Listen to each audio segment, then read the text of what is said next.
This is the Waupaca County Board of Supervisors meeting.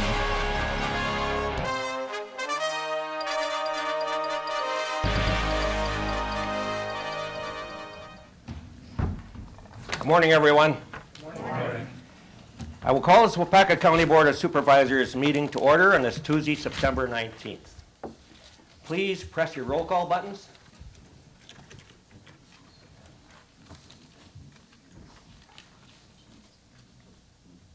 Should have one more. Dwayne. The white one. The white one. There's a rookie. Boy. I had coffee spilled. He had coffee all over the aisle. Okay, now mine's not working. There we go. 23 members present, 3 excused.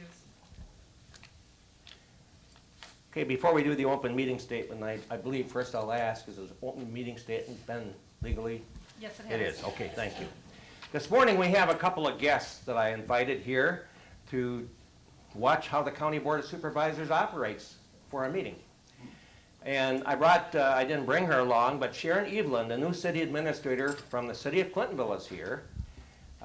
There she is. Welcome, Sharon. Sharon is,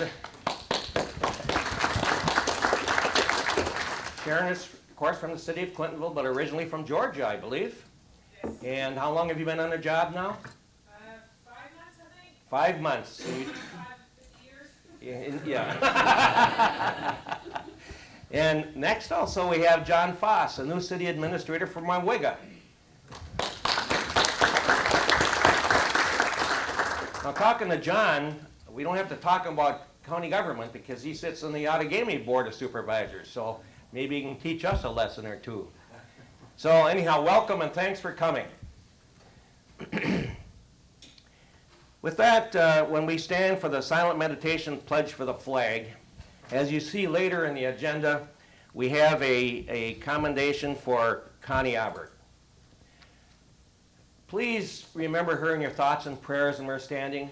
As you know, all of us know Connie. She was a true professional here in every way, and not only that, she was just a sweetheart of a person. Combine those two and you got a superstar. And she was in a bad accident, I believe, about 2.5 years ago. And it's been just a terrible struggle for her, and she's officially retiring today. Please remember her. Let's stand, please.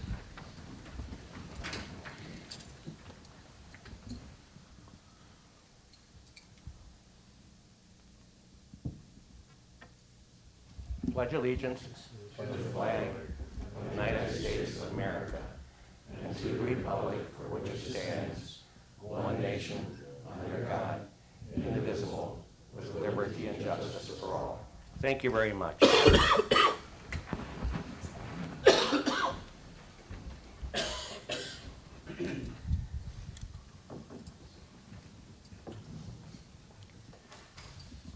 We have an agenda before us. Is there a motion for the agenda for today? There's a motion by Mr. McClone, a second by Mr. Nygaard. Any questions regarding the agenda? Seeing none, please vote.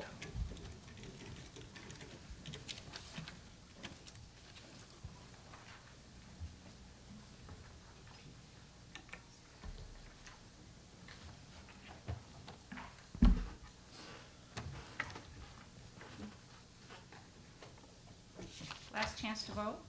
Motion carries 23-0.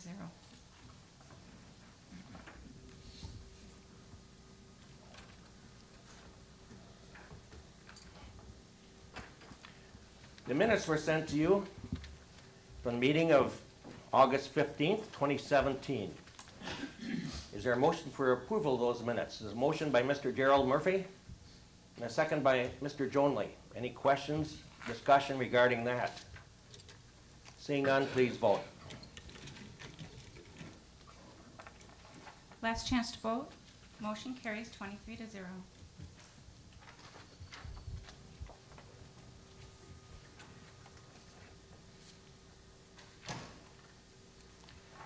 Okay, item 6, we'll go down to the ordinances, amendments to the General Code of Ordinance.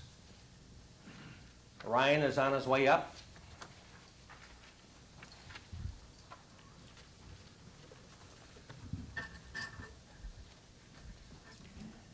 Item A is a 2017-640 amendment to the Chapter 34 petition number Z-019-17, Town of Little Wolf, Manawa Storage LLC for a zoning map amendment from AE District to RC-0 District on approximately 2 acres. Thanks, Chair. This zone map amendment is required because the Manawa Storage LLC is looking to expand. Right now, it's a mini storage warehouse company that has, they're at capacity and they would like to put in a whole new structure. And in order to do that, they need to have more land attached to the existing parcel. What makes this one a little bit different than your average zone map amendment is that this is within farm preservation. So you'll see that they're rezoning to the RCO, which is our rural commercial overlay district, rather than just the rural commercial neighborhood. So motion by Mr. Johnson for approval. And a second by Mr. Spearings. Any discussion? Seeing none, please vote. Last chance to vote. Motion carries 23-0. Thank you, Ryan.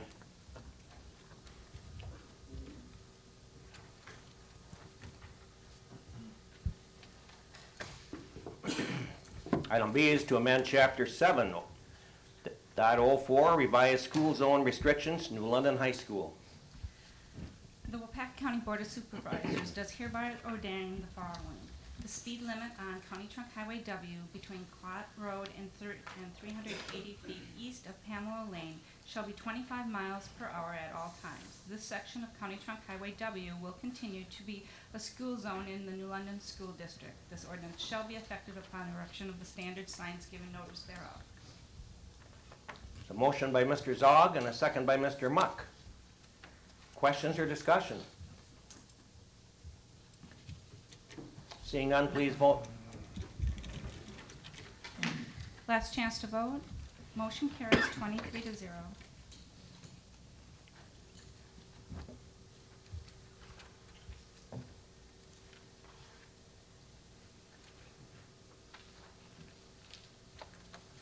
Item 7 is resolutions.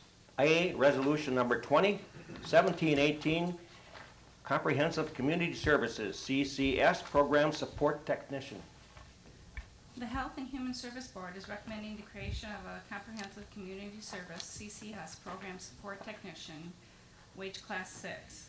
Now, therefore, let it be resolved that the Waupaca County Board of Supervisors authorize the Department of Health and Human Services to create a CCS Support Technician, wage class 6. This authorization will be a budget neutral. Upon passage of this resolution by the Waupaca County Board of Supervisors, the position will become effective immediately. Is there a motion for approval? There is by Mr. Jerry Murphy, a second by Supervisor Craig. Questions or comments? Yes, Ms. Boyer. Would this be a new position, or are you filling a position that someone left? And if it's a new position, why would it be budget neutral? Do we have an answer from? No. Oh, here, Amanda. Mandy. No. Should have never asked.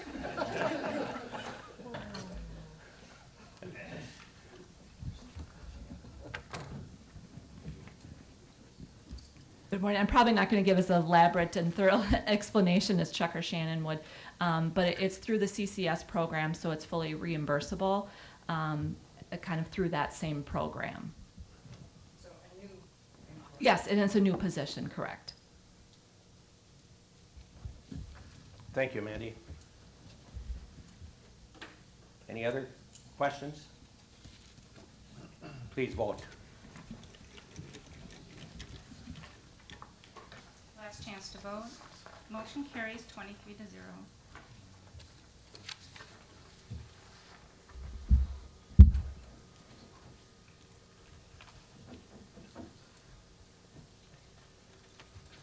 Item B under resolutions is resolution number 21, 17-18, equipment technician.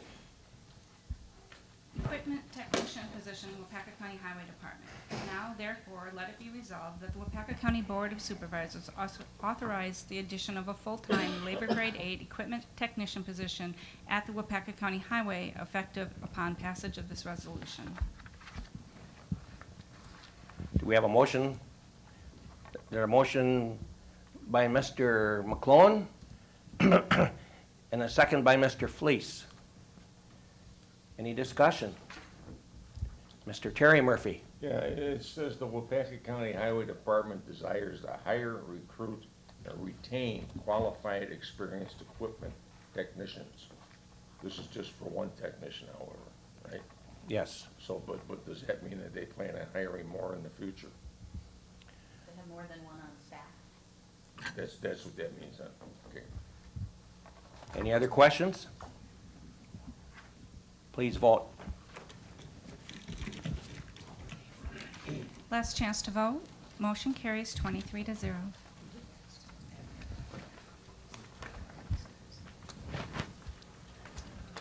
Where did I put that for Penny or for?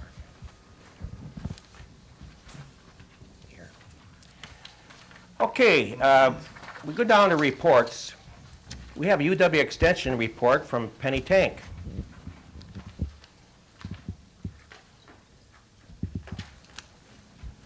Thank you, and good morning. For our County Board Supervisors, I had put on your desks this morning our Extension Impact Report, and there are some on the back table. If any of the department head or attendees would like to take one as well, they're on the back table. And as Chair Keppen had said, actually our front cover article about Connie Albert, we will be talking about as our next agenda item. And if you recall, this is something our office does, an Extension Impact Report 3 times a year, just trying to highlight work of our office and that each of us is able to share something going on in our current programming. And on the inside, we have a new farm to school educator, nutrition educator, that's Michelle Burrington. And this is a program that's been going on for 10 years now. And this is a program actually Connie Albert was very involved with the last few years of her career here at the Extension office. And we've tried to continue that, and we reach about 650 third graders across the county each year, as well as doing library programs and just trying to connect local farmers, getting produce into the schools. And it's just been a great addition to our office over the last 10 years. One thing that Sandy Lang in our office is involved in is the Suicide Coalition, Suicide Prevention Coalition, and I know having the speaker come in has been mentioned at like Finance Committee and some other committee meetings, and that's also something that Sandy is involved in with that committee and doing some great work there out in the community with suicide prevention. And Greg shared about one of the field days that he did in August. You know, the summer when all of the farmers are out doing field work through the fall now. And so he highlighted his manure application equipment that is a new technology that people can use. Maybe not technology isn't the right word. But equipment that people can use, and very well attended. About 80 people attended that field day back in August. And then Jessica highlighted the broadband survey that she did in partnership with a number of the other departments and department heads here at the courthouse. So we appreciate that partnership opportunity, and she just highlighted a few of the results with that survey. And on the back page of our booklet today is an article introducing, as many of you are aware, Extension is going through a reorganization. We're actually into the more implementation phase now. The reorganization itself has really been completed, and we're implementing some of those changes. And Catherine Nicewander, she was at our last county board meeting and has been attending some of our committee meetings and things. She will be our new area extension director. And so she will be working with Waupaca, Outagamie, Winnebago, and Calumet counties in our 4-county area. So you'll hear, you know, a lot of things probably about the 4-county area that we're a part of. And Catherine is originally, she lives in Appleton. She was a community development educator in Winnebago County. for 19 years. And so a great person to be working with our office, and she will be doing some of the main communication after a time here now of, you know, her and I together with some of the department head opportunities, and then she will be doing some of those roles within each of those 4 counties. And we'll continue to give you updates as that comes about with her in that role, but we're happy to have her join us. So, are there any questions on our extension impact for this month? Okay, thank you. Would you like me to start? You can start, sure. I just wanted to, we want to take this opportunity to recognize Connie Abert from our office. And it's with, you know, sadness too that we announced Connie's retirement. As many of you are aware, Connie was in a terrible car accident. It was just about 2.5 years ago, as Chair Keppen had said. And she is currently living in St. Louis with her husband, and 2 of her children are in the St. Louis area and receiving some great care, continuing to go to therapy. I had the pleasure of being able to see Connie 2 weeks ago. Her daughter got married in Nebraska, and she was able to make that trip, which was wonderful. And just a lot of support from her family and nursing support for her, and you know, we just really wish her the best. Connie was a great mentor, friend, colleague, teacher, and for some of us, almost a second mother, I would say. She started in January of 1997, and I started in May of 1997. And so the 2 of us, you know, really formed our youth development department over the last 20 years in our office. And I appreciate our extension committee's support and interest in wanting to fill that position now as we move into the next year. And also I want to thank you as a county board and all the department heads for your support of Connie, her family, and our office during this whole transition time, and just, you know, really finding our way with what we're doing, you know, continuing in our office. And she had a outstanding career here, and you'll see the cover of our extension impact report, many of the things that she had done, and with county board support, one of the first items there is recognizing 30 school forests around the county, and that was highlighted numerous times, and a lot of those were resolutions that came through the county board. All the partnerships that she had, and just the great work that she was able to do with youth in the county, and also being honored with one of the highest awards that you can get in extension. In 2007, she got a Chancellor's Award for excellence at the Maine University level.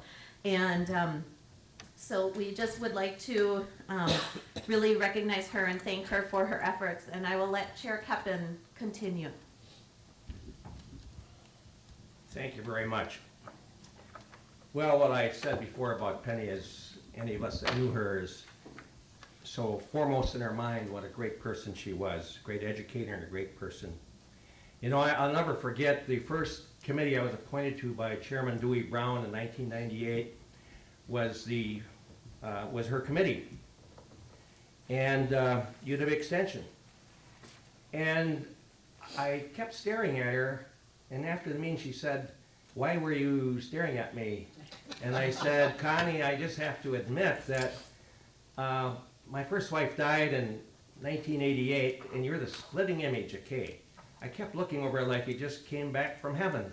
And she laughed, and so we had an immediate friendship there. And her husband is now a retired commercial airline pilot, and of course my son is a pilot with Delta, so myself and her and her husband had a special friendship there. But what can I say more? It's just what a great person. So I'm going to read a citation by the Waupaca County Board of Supervisors. I wasn't sure about the word citation. The only citations I get is from Sheriff Hurdell and his staff. But Connie's more lucky. Citation by the Waupaca County Board of Supervisors. This certificate is awarded to Connie Abert in recognition of her valuable contributions to Waupaca County citizens since January of 1997, serving as Waupaca County UW Extension Youth Development Educator for 20 years. She was an innovator of a variety of community youth initiatives and paved the way to help others find success. For her commitment to the County Board of Supervisors, department heads, and all employees and residents of the county, Waupaca County Board of Supervisors do hereby commend Connie Albert for her exceptional services, dedication, and professionalism, and wish her the best in retirement. Way to go, Connie. Thank you very much.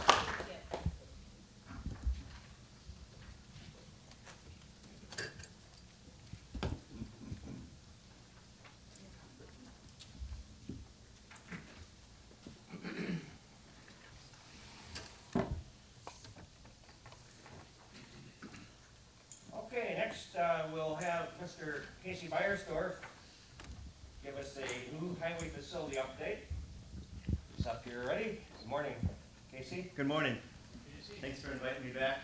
Good morning, supervisors. Today's go ahead. Before you start, I just want to make this comment. Of course, serving in the city of Clintonville as a representative of this board, and with many questions about the highway facility, I got more comments on the good story you and Bob Cloud did in the Waupaca County Post and the Clintonville paper. Just outstanding. There it is. Yes. But no, I haven't had a question about the facility since. So it's a very good story, Casey. I'm sorry, go on. Yeah, and I haven't had much for questions either. You do read the comments on the bottom of Facebook and all of that are the same individuals that respond to every single positive or negative thing going on in the articles that are written. So I remain optimistic about the future of what we're doing, and that we're on the right track, and everything is tracking the way it's supposed to. So. Sorry, Casey, I can't keep the lights. No, that's fine. You're gonna shut the light off. I'm trying, but, Okay. struggling. You can't shut the light off on me. I'm so bright, my dad calls me Sonny. Yes.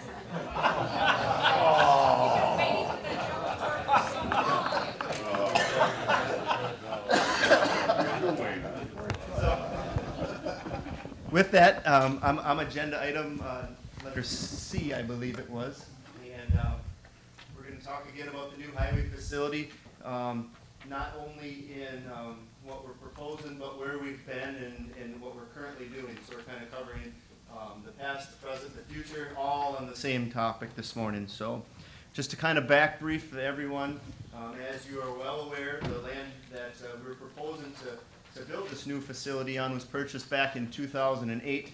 It's south of US 10 off of County Highway A, right where Apple Tree Lane intersects. So that's the furthest back that I can recall documentation, and I know that there was public works facility studies done with the city of Waupaca and the county to potentially become a joint facility. That has just been determined just to be the county highway department.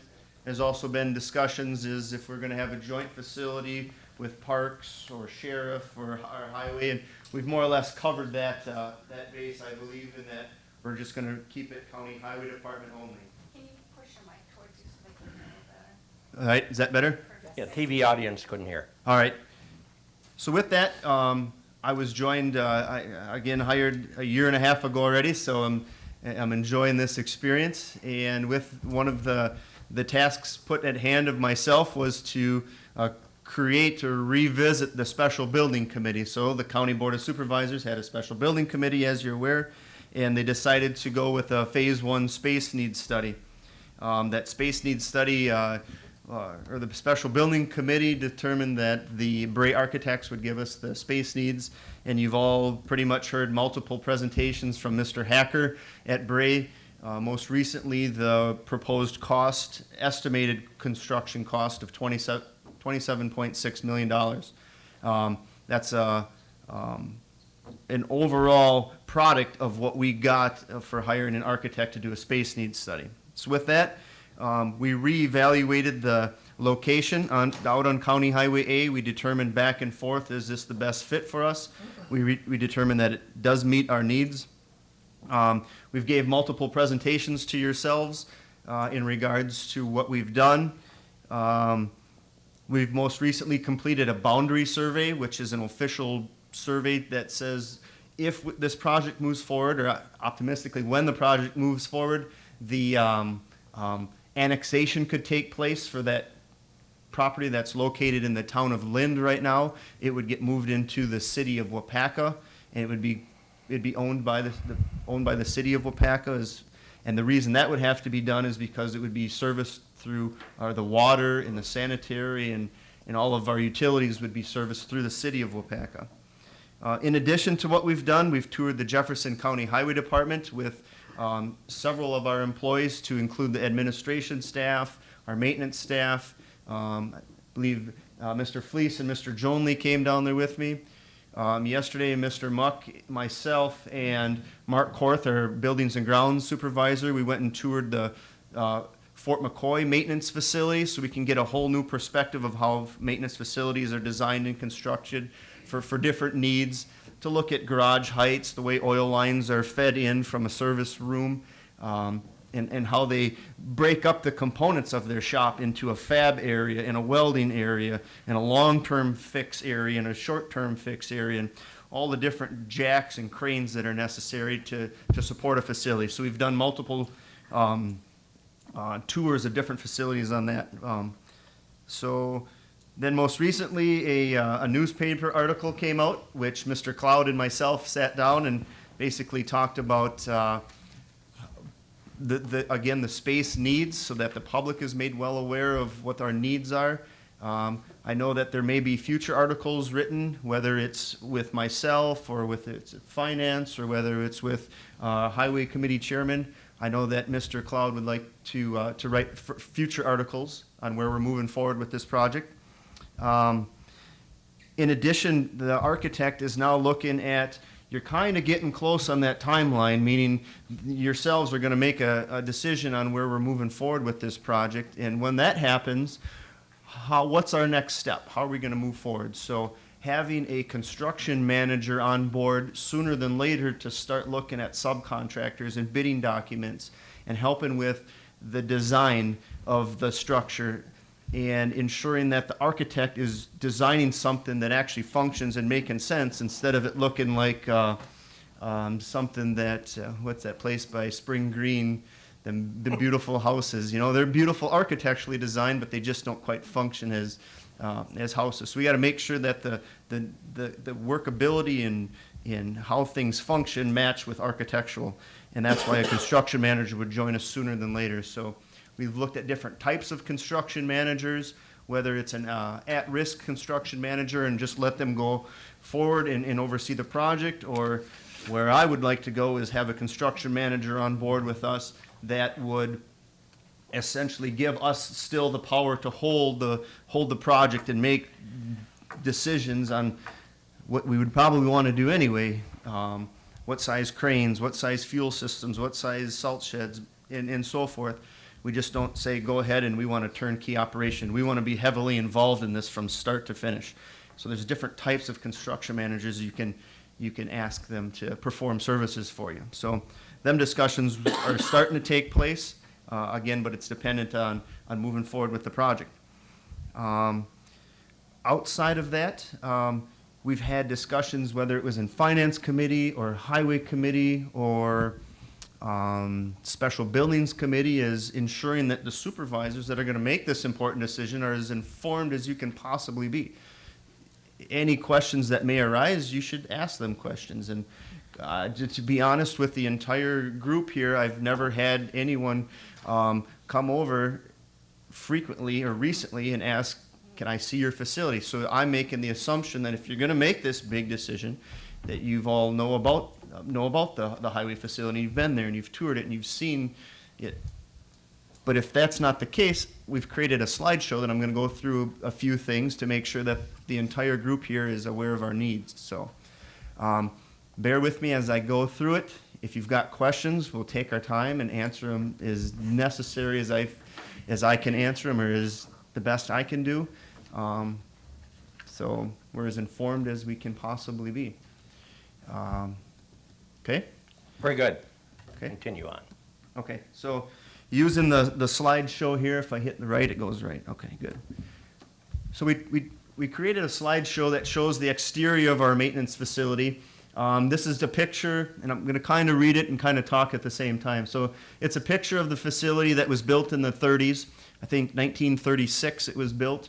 And you're seeing a lot of administrative offices on the lower right-hand corner, and above the the two air conditioning units where they sit by the windows, that's where we have staff that function and work all day long out of them rooms. The other buildings to the left are essentially, or the other rooms to the left are essentially storage, whether it's parts or stock room or chainsaws or anything else. It's more storage on the left-hand side. You kind of notice the tin that goes around all the windows. Within the last 10 years or so, all of the windows were replaced because the windows used to be as large as the tin that goes around the smaller ones now, because we're just trying to do our best to reduce the heating costs of what it costs to heat just this side of the facility, not including the admin across the road. So the next photo brings us to our boiler room in the third tier of the basement. The current heating system for the shop has two boiling systems. If one fails, the other one does have the capacity to function while the other one's getting fixed. But you never want to be fixing your boilers, and it's just constant maintenance throughout the entire winter of keeping these boilers up and running. They used to be coal fed, and then they got transitioned into fuel oil, and then they got transitioned in now to natural gas boilers. So they've went through 3 different types of fueling to keep these things up and running. As you'll notice, just given just basic bills last December, it costed $3,519.38 in December to heat that facility. January was no different, and then as the temperatures start to vaguely warm up in the spring, your heating prices drop. But just in a winter's time, just generally adding them up together, you're looking at right around $11,000, $12,000 in the winter to heat this one building, not including our admin side. Okay. This is a very busy picture, but it shows several photos. On the upper left-hand corner is where all of the stock room and all the parts get stored, whether it's brake drums down to nuts and screws, down to airbags for the back side of the dump trucks for their suspension systems. Kind of hidden back there is our technical manual area where the computers and the diagnostics area takes place.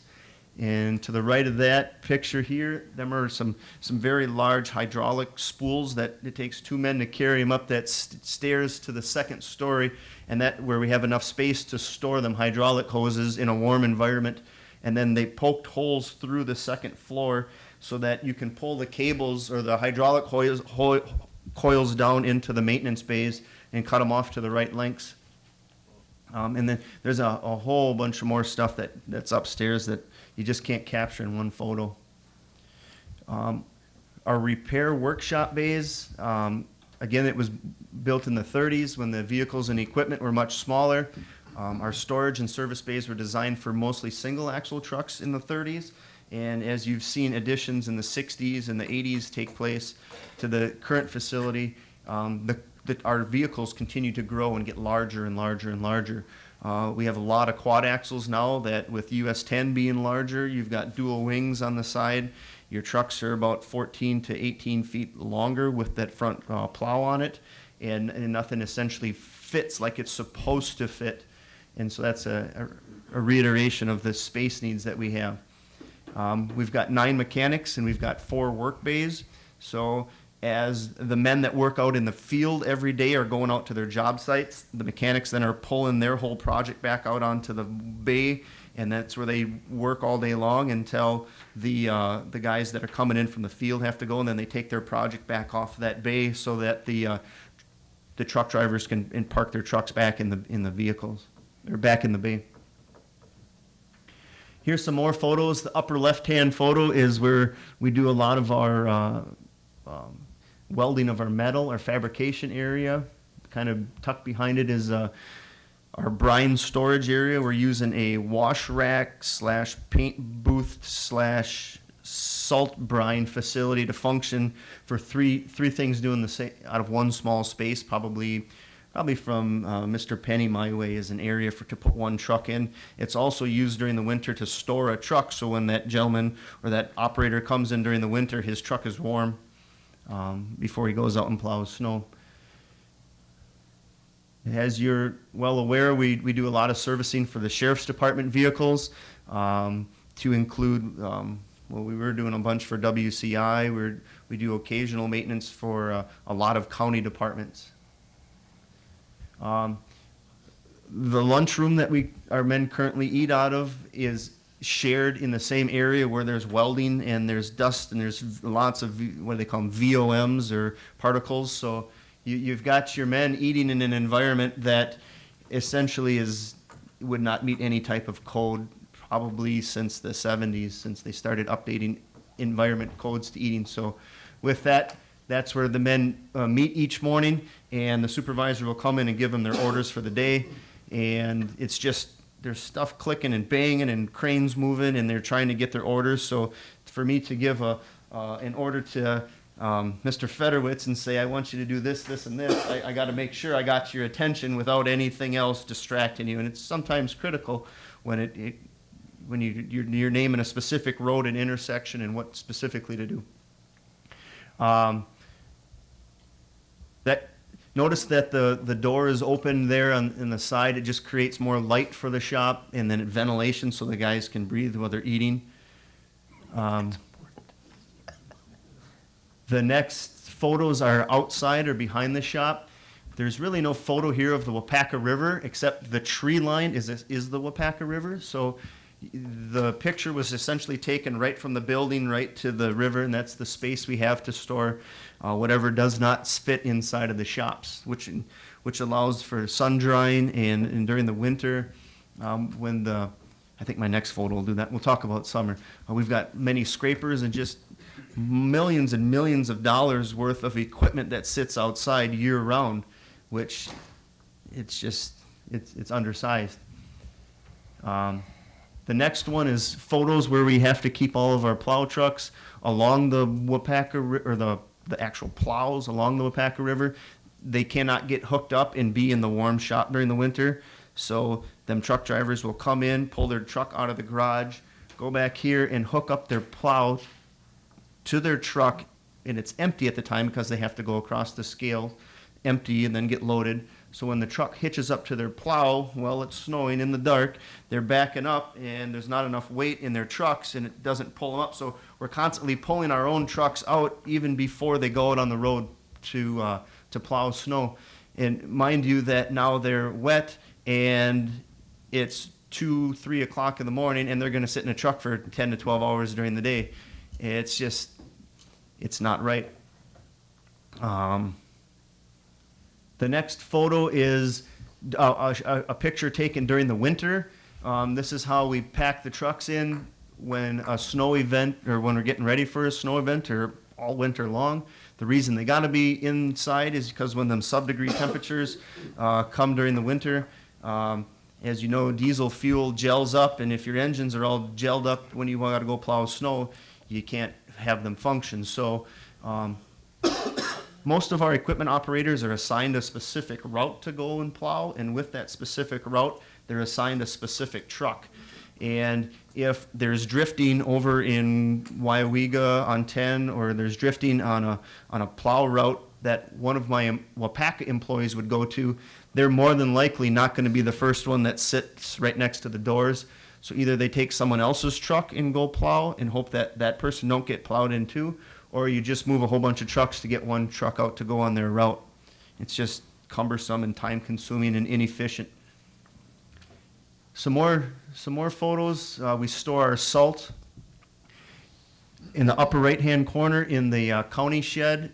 The shed is owned by the county, but we put our state salt in there and our county salt all in the same shed, and it's essentially way undersized. The Wisconsin DOT does salt study reports, And Waupaca County is the #1 on the list for inadequate salt storage needs within the 18 counties within our region. What that means is if we have a snow event, the Wisconsin DOT says, Waupaca County, we need you to have this much salt on hand in case a multiple day storm hits or whatever. And then if you need to get replenished, we will then order the salt for you, Waupaca County, and have it delivered to your salt shed. Well, that's occurring right now about every other storm in Waupaca County. We have the capacity to store right around 2,000 tons of salt in that shed, and that includes county salt, which is meant for county roads. What we're looking at is creating a shed that would store the capacity that's necessary, and that's right around 10,000 tons of salt, so that every other snowstorm we aren't ordering salt. It just is on hand after one big delivery. That makes it kind of inefficient for having a loader on hand for always pushing it in every other day when it could be used out at the sand pit, or it could be used somewhere else on a project. We do not have enough room in our yard to make these sheds any larger, as you can see.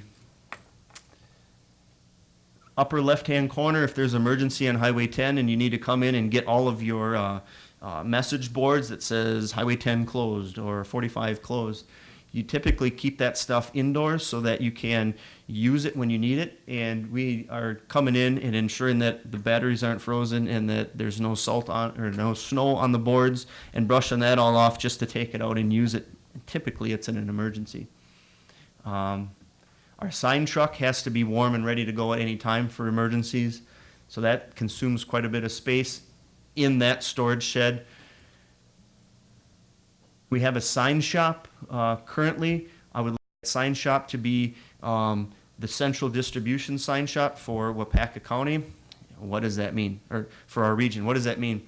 So all the signs that are made in the state of Wisconsin are typically manufactured down in Madison, and from there, they get distributed amongst the 5 regions within the state of Wisconsin.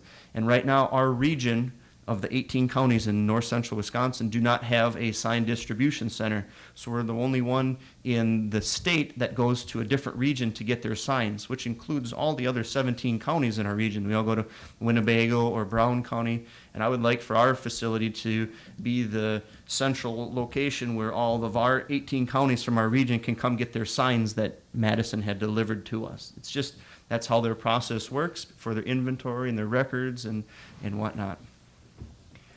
The oil room is unable to do oil changes on any trucks that have their equipment attached. So if you've got for the 4 or 5 months of the winter that you're plowing, typically your plows would just stay on your trucks instead of get detached and attached every morning.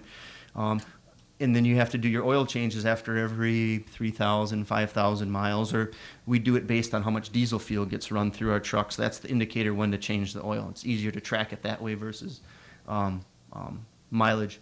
So with that, we have to leave the garage doors open to fit our quad axles and our graders, and everything during the winter time needs to have the doors open in order to fit our trucks in the oil room to change the oil. If not, we move them into a different room, and then we got to haul the oil there and collect the waste oil and drums and bring it back to the oil room. Kind of inefficient. Some of our admin staff, and this is still in that building that we had taken the first photo of. You've got our accounts payable clerk to the left, who shares the same office back to back with our accounts or our parts and receiving specialist, Larry. Them two primarily oversee paying our bills. So if we're going to pay up to $16 million worth of bills from start to finish throughout an entire year, it typically goes through them too. Minus paying for the employees' wages that would come from my office on that side. So they've got a lot of stuff to be responsible for, and that you can see the space that they share together. And that's not a cropped photo. Their desks are actually back to back. Sitting to the left over there is the shop foreman's desk, Greg, and he's responsible for maintaining the equipment's fleet and making sure that the mechanics have guidance and are able to reference their technical manuals and get stuff fixed.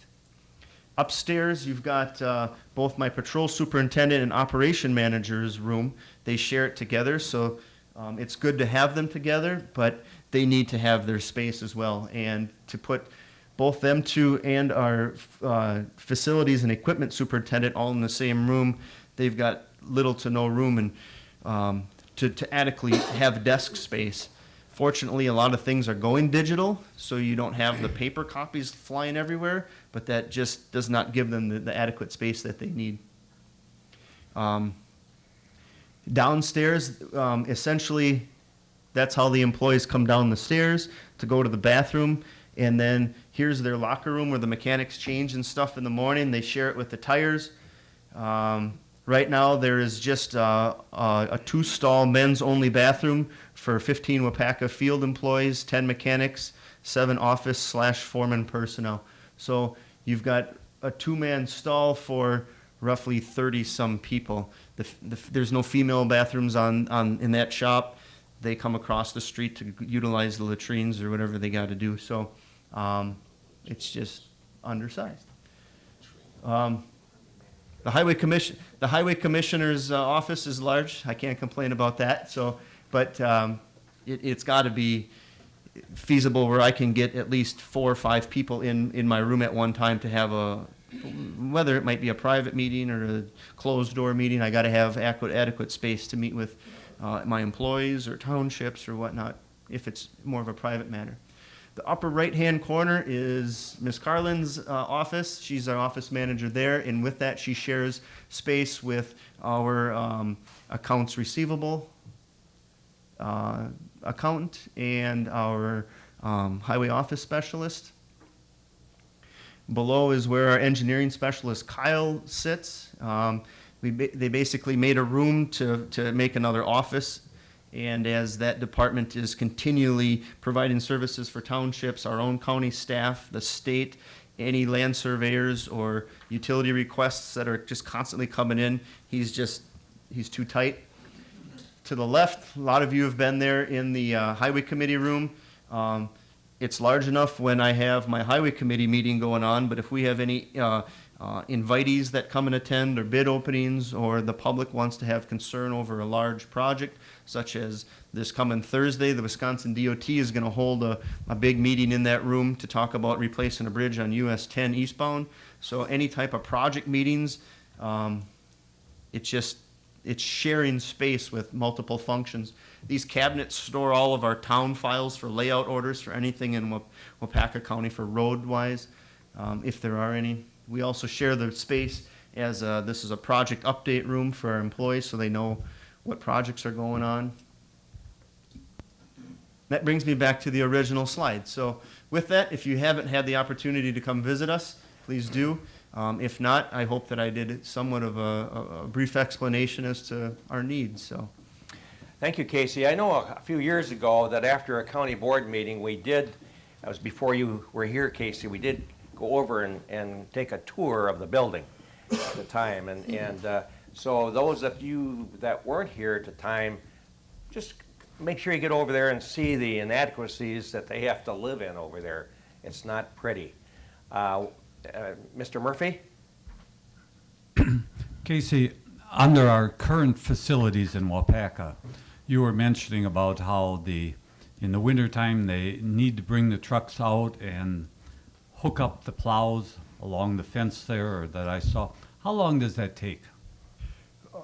If they're the first truck that can get out the door and go and hitch it up, you're looking at, finding a person to help you ground guide you in the dark to hitch it up so that you know that your front hookup's going to hit the same attachment with the plow. So a couple minutes, and then by the time you get the truck out the door and find which plow was yours, you typically have your stall, kind of like cows have their stall in a barn. You make sure that you're hitched up properly. That's probably another 4 or 5 minutes. So now you're up to 7. And then if you're looking at now hitching your plow up and backing up that hill, if it's icy and slick and snow and your rear tires tend to spin because you don't have no weight in your box going backwards up a hill with a big truck and all your weight's on the front and you need to get pulled out, that could take 10, 15 minutes. So just to get out of the shop, it's a half hour per person for those trucks that are not previously hooked up. Yeah, We always leave Highway 10 trucks hooked up because when they gotta go, they gotta go. It would seem like time-wise, it's tremendously inefficient. And we have 13 plow routes out of the Waupaca shop. Thank you. So, Mr. McClone? Mr. McClone? Casey, I probably know the answer to this, but I'm going to ask you so the rest can hear it. In the wintertime, even if we're not out plowing, we have to back trucks out and leave them run while we're working on other trucks. That is correct. And can you give them an idea how many trucks could be sitting outside running when it's 20 below and we're working on trucks inside? Well, during the winter, if we have 13 plow trucks, that means that all of the service vehicles, which are your pickup trucks, your graders, your rubber tire excavator, you're probably at about 15 vehicles would be outside running to stay warm. Because if it isn't going to snow the next day and you've got all of your staff still coming to work, you got to do something with your staff. So we tend to go with tree cutting projects, crack sealing projects, all of them other projects that take place when you're not when plowing snow. Them vehicles need to stay running so that in the morning they actually start and function when the employee comes in at 7 and you're not trying to jump start everything up until sometimes 9, 10 o'clock if you can get it going and not swapping batteries. Other questions? Yes, Mary Kay. Yes, Casey, are we unable to plug our trucks in rather than keeping them running all the time? There is plug-ins on the outsides of the trucks for the trucks that do have the heater coils that have been installed, the elements that go into the bottom side of the motor. And typically them are your heavy equipment like your Volvo excavators. We've got some graders that have that. But you typically don't do that with all your diesel plow trucks. Mr. Cressman? Because of the DEF requirements now with the Tier 4 engines. How many of your plow trucks are full and dry? All of them that I'm aware of. All of them? I'm aware of them, yeah, that I'm aware of, yep. You can't back up with plow on the front? Not on the grades that we got them on, no. Nope, so what we do a lot of times is we have a foreman come in at 1, and then he plows out the area where the trucks are gonna get hitched onto, and then he'll sand it as best as he can get it so that we don't get into that predicament. But a lot of our call-in times are typically, a lot of the times we get called in, it's like sheriff's department calls and say, hey, this road is drifting, typically Saturdays and Sundays. During a winter time, last year we went and plowed 60 different times throughout the winter. So the year before was 90 times. So we go out between 60 and 90 times a winter on them routes. Yep. But typically they're getting yanked out. Casey, explain why they have to be empty and put the plow on. Because why they're empty? They're empty because you have to have accountability of how much weight you used for your sand or your salt out on the road. Each individual truck, every single load gets accounted for so that we can charge it back out to the state or that material out to the state. So we keep them empty so that if you bring sand inside of a shop during the middle of winter that's been sitting outside, it tends to gum up and hang up in the trucks. It's kind of like condensation on your windows when you go from hot to cold air. The sand does the same type of thing. It tends to draw the moisture out, and then it becomes so packed in the trucks that it's easier to keep the material cold all the time, dump it in the box, and then go out to the your road that you're plowing or putting sand on. So we don't like to keep them fully loaded inside of the shops. And for a lot of our trucks, like your everyday trailers, or if you haul anything, you know that it's just going to break your axles and start stressing everything if you leave them loaded all winter long. So you have to empty them every time you got a chance so that your springs don't just stay low or don't spring back. Any other questions? I just wanted to add this too. I mentioned to the executive committee last week, 3 things that I always try to keep in mind personally is that if we wait real long, the interest rates are creeping up. We all know that. If we wait real long, the building costs are going up 4.5% a year. And not only that, we're already talking about an evidence storage building, which the sheriff's department needs so bad in the last few years. As you see where other evidence building is, outside or in the elements, and it's not good to have all your evidence, vehicles and all that type of thing in the snow and rain. Our neighbors to the north have just okayed an evidence building for the sheriff's department after 12 years of hassle about it. And they're going to start at $1 million with their new evidence building, and that's just a start. If this comes in fruition here, our old highway shop would make an excellent evidence building. And it's already there. Another thing someone pointed out to me too, that we have fiber optic already connected to the building. And if we put a new evidence building up, and whenever it is, we've got to connect fiber optic to that building. And I forgot, Brett, how much does fiber optic cost per mile? Usually about 40,000 they estimated at. 40,000 a mile, just to, you know, that would be future, of course.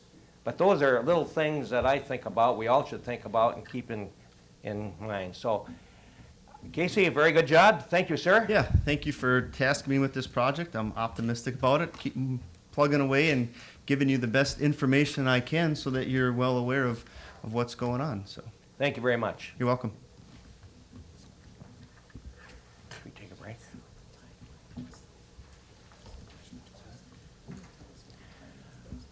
Okay, we'll take a short recess before we get to Heidi Dombrowski, the finance director. And let's make it about 5 to 6 minutes. Okay, we will resume this meeting, and right now we will have Heidi Dombrowski on up front and talking about our 2018 budget. Proposed budget. Good morning. Good morning. Yes, the Finance Committee has been, well, Finance and Human Resources Committee, I guess is the official title, has been working pretty diligently on the 2018 budget, and actually spending some significant time discussing more 2018 budget versus, and then beyond. What does that look like beyond 2018? Because really that's, when you're looking at the type of capital improvements that we're looking at, you need to kind of discuss those pieces. So in essence, really, when you're looking at your operating budget, we can pretty much estimate about where that's gone in the past and where it's going to be going in the future. So we take those estimates and start working off of that number. But then you have to start looking at your existing debt service, possible future debt service, and what capital improvements you have in your 5-year plan and beyond. So those are some of the key highlights that we've been talking about at the Finance Committee level to try to pinpoint what that's going to look like. So, so in doing that, we started kind of looking at our capital improvement plan. So we took together the 5-year capital improvement plan. We looked at funding sources that were available for the capital improvement plan. You have one-time funding sources that you can be used for capital. You can issue debt for capital. And you can also do property tax for your capital improvements. So kind of looked at what's sitting out there on the 5-year capital improvement plan, including the highway facility, and started to determine different funding sources and how you would issue debt, what would be in the best interest as far as issuing debt. And those kinds of items are things that have been key discussion points at the Finance Committee level. So in doing that, we have determined that it's probably, I would be thinking about issuing debt for 2-year type construction projects in addition to the highway facility project. So in calculating those numbers out, we came out with 2 debt issuances. So we're proposing through the budget process that we would be issuing a note, general obligation note, in those proceeds would be coming in December 21st of 2017. That note would fund about $958,106 of the highway, to continue moving forward with the highway project. After discussions with Bray Architects, we feel that this number gets them to the construction bidding phase. This will give them funds to continue to move forward and as Casey had discussed, some of the items that would occur in that first 6 months of the year prior to bidding out the actual project costs. In addition, we would be looking to borrow for a fiber optic project to the Manawa Simcoe Tower. And again, there's sheriff tower projects of $932,000 in the budget. And then we would issue for highway construction projects. Some of it would be funded with 18 construction projects, and then some of it would be funded for offset 2019 construction projects. So with all that being said, we would be issuing approximately $9.9 million for these projects in December of 2017.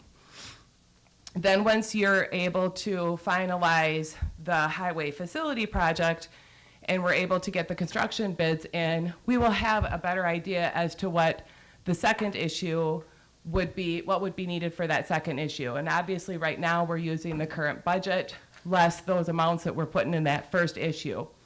These would be general obligation bonds, and most of it will be funded with the highway for the highway facility project, but we'll take that $958,106 that we pulled in the first note to continue the highway facility project to finish up the 2019 highway construction projects.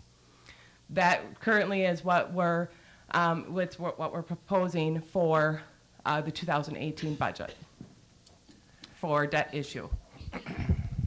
So what we did then is we're analyzing all this. We're looking at our current debt that we have, and then taking on the existing debt and what that looks like. So in the far left-hand column, we have our equalized value projections, and those are estimated to increase at approximately 2.28% over the period of time, which is the average annual increase from 2013 to 17. So that's the assumption that we're using in the far left-hand corner.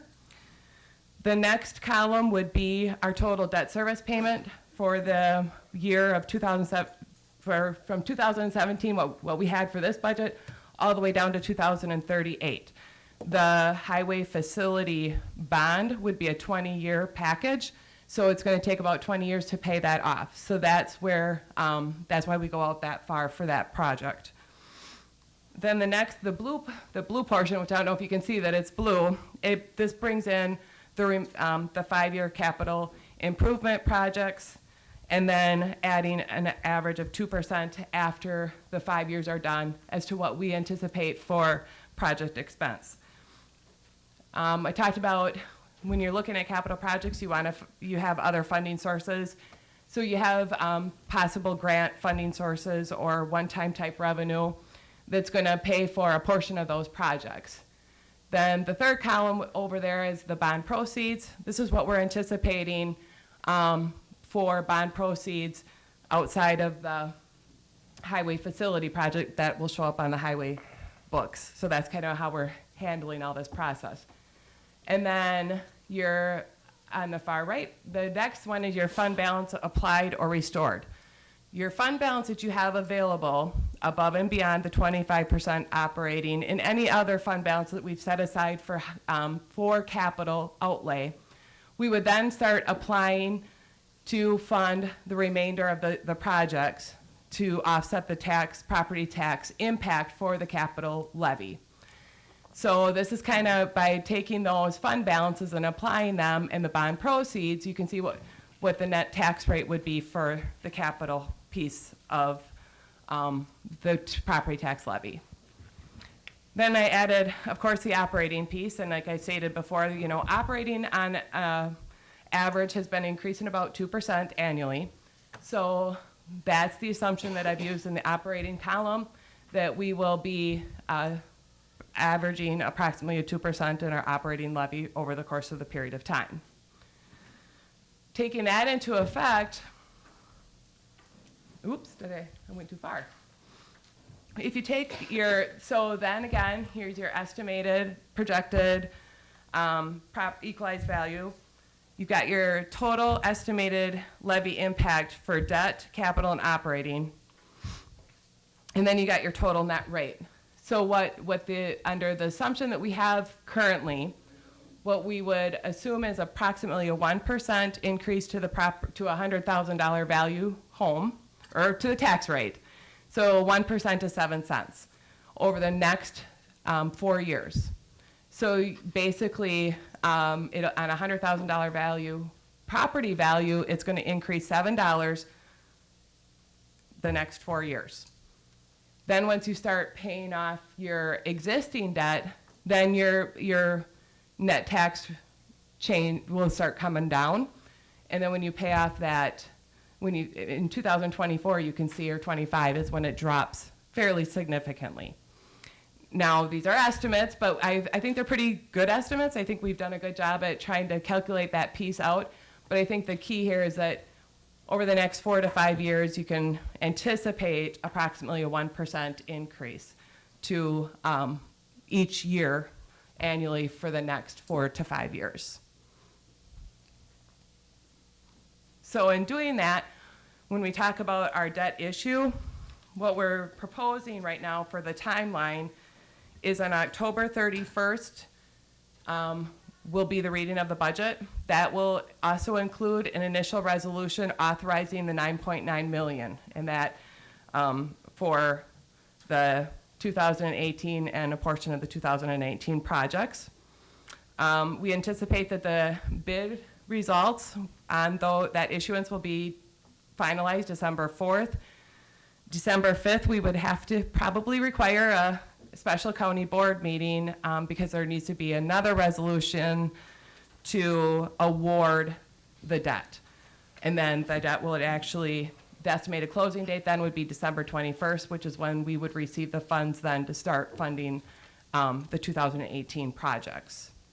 So that's kind of the timeline we're looking at for the $9.9 million. And then the second issuance that would occur sometime in 2018 would be mostly for the new highway facility project. By holding off till this point, you'll have a true budget picture. The construction documents should be in, the bids on that, so we'll kind of know more what that number should be, and we won't be borrowing the funds that far in advance. You know, that then you'll have the funds and you won't be paying interest on principal before you actually need the money. So then that issuance would come sometime in 2018. We're expecting the middle, like early summer, where the construction bids would be awarded. And then we would determine the level of debt service that is needed for that project. And then the initial resolution authorizing that debt would come at that time to issue the remaining debt for to finalize that highway facility project. And that right now, the estimate is based off from Bray Architects estimates, and you know, we'll determine at that point if what that number really will be. Any questions? Mr. Nygaard? Yeah, do we have any idea what the interest rates are going to be on these notes and obligations yet? Yes, back in my folder that I left at my desk.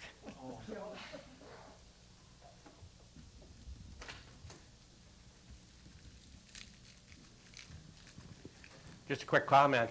Be rest assured that Heidi's been working day and night on this stuff, and literally day and night. And she's called a number of finance meetings for information. Executive meetings we met last week. She's keeping this all up and asking for comments and questions, but her professional work has just been outstanding on this. This is a real difficult year, and in fact, I thought she said she was selling her house, going to move here, live here. No. If you don't have it right now, just what have we been paying for, like other highway bonds? So when you go back to this first issuance, which is a note, that's a little bit lower interest rate because of it is a note. So that's about, I believe that was 1.5 up to 2.5% is the estimate. And then the 20 year is a bond. So over the 20-year period, it fluctuates, and I believe same concept, about 0.25% higher. And then once you get down to the 20 years, it bumps up. I think the top was 3.55% is what we're estimating for that to come in. And those estimates are coming in from our financial advisors. So, and those have usually been fairly conservative. Like, I mean, like I think we usually come in better than what they're actually projecting. But, you know, wait until, you know, so that's coming out, what it's going to look like in June of next year. Very good. And I don't have it with me, so I can let you know that. Mr. Zog? Heidi, once these notes and bonds get going, what percent of debt service will be of the total budget?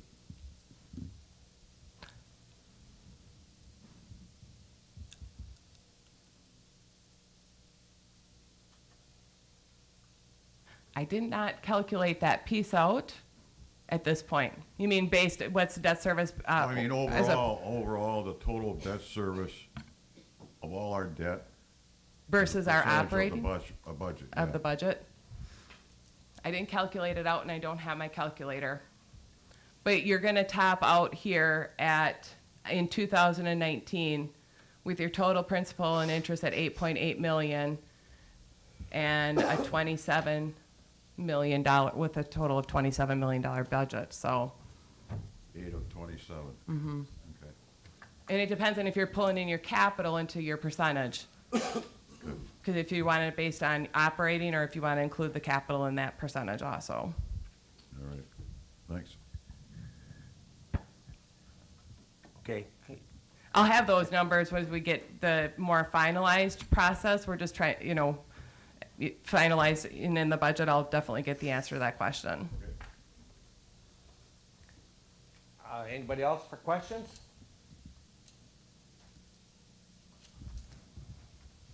Guess not. Thank you very much, Heidi. Mr. Fedorowicz, Finance Chair, do you have any comments? I don't really have any comments. I guess if anybody has some thought of something negative or something that they see, please discuss this with us individually or whatever so we can get an answer to them. I would hopefully everybody would come with an open mind. Like I said at executive session here the other day, that as conservative as most of us are in this room, including myself, I thought about this for a long time. And there's three things that go against us here is, first of all, as Casey pointed out, hopefully the need is there. And if you don't have the need originally, then you never want to do something because you can get by with what you have. But I think the need is there. Timing is there. As you just indicated, as far as interest rates, we're probably at about the best type of rate we're going to get. The other thing that's probably more curious is that I think when we got the cost now down to around $7 increase on a $100,000 house, or even bring it all the way up to $9 on a $135,000 house. I used the example the other day, when we did the roads at one time, I was always talking about Dairy Queen. Now I'm on Culver's, okay? Kickback. The other day, I took a coupon, one of those Culver's Butterburger Deluxe. And with the coupon, if you have the right kind, you get buy one, get one free. Well, I took that up there for my wife and I, and the cost was $5.05. So you can see that was with tax, so it'd be $10.10. So you can see for feeding your wife or a special person in your life, for less than $10, you can get a new garage. Very good. Okay. Thank you. As my report, we'll go on to my report. And the only thing I have to report is that Nancy and I will be bringing another Greyhound into Waupaca County. A quick report on that. You know that we have Greyhounds off tracks when they retire, that they have a home. Many dogs don't have homes, and they're sweet dogs. We've had 20 years of Greyhounds. However, I got a call from Crystal Springs in Illinois saying that there was a lost Greyhound in Dubuque, Iowa, homeless. 9-year-old girl, homeless, beautiful dog. No one wants her. Who wants a 9-year-old greyhound when they live to be 11, 12? Figure Keppins do. So I says, yeah, bring her down. She's at Crystal River, Illinois right now. She's getting trained to be in a house because they live in crates all their life. And Berea will be joining our assisted living for humans. They run our house. Berea was a championship racer, got her racing record. She was in the Major League of Racing and greyhound racing. There's different levels like baseball. She won a number of championships, and she will be coming to the Keppen household soon to join Nadine and Gus. So that's the big news from that part of Waupaca County. Now next, today we have two special guests, two good friends of ours who have spoken very highly of Waupaca County through the years. I've been fortunate to get to know Mr. Mark O'Connell in 2004 when I became your chair, and we became close friends for many years after. I had a great opportunity working with Mr. O'Connell, the executive director of the Wisconsin Counties Association, on boards as their president, and we traveled together to NACO. And this man knew everybody all over the United States when we're at NACO. Unbelievable, folks. And I just have to tell you that I know that he's a master griller and a cook, and he's a master sheephead player. And at any rate, he also is a connoisseur of good wine. As I found out, I learned how to drink the prisoner wines. Great. Along with him is another most valuable player of Wisconsin Counties Association, is Kyle Christensen. Kyle's been here a number of times too. He's the Director of Government Affairs for Wisconsin Counties Association, and Kyle manages the lobbyists in Madison and also going to Washington. He's responsible for all legislative activities impacting county governments. And he's been with the WCA since 2012. I just want to welcome these two great friends of ours. So lucky to have them here, Mark O'Connell and Kyle Christensen.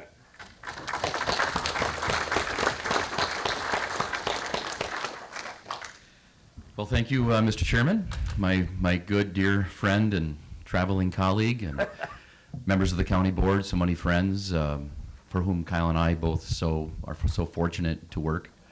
Our constitutional officers, of course, good friends and great leaders. And we've talked about this before.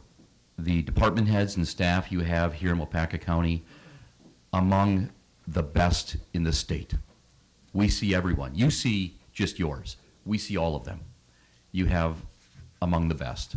And you just saw one of them, Heidi, lay out what is going to happen. And to think ahead, not just today, not just in a transaction, but ahead, 5, 10, 15, 20, 25 years. That's indicative of the kind of foresight that your department heads give you as county board members so you can make policy decisions to put this community and county in a position for future success. So you are in very good hands. It's been a long time since we've gotten together. Haven't seen many of you for some time, except Fred Zog, who I saw last night. We both happened to be at the same event. We were in Milwaukee County for the Tommy Thompson 30 years ago got elected celebration, where we were with Tommy Thompson and 400 of his closest friends. It was 30 years ago that Tommy Thompson got elected governor of this state, and it was 30 years ago that I started working for Tommy Thompson.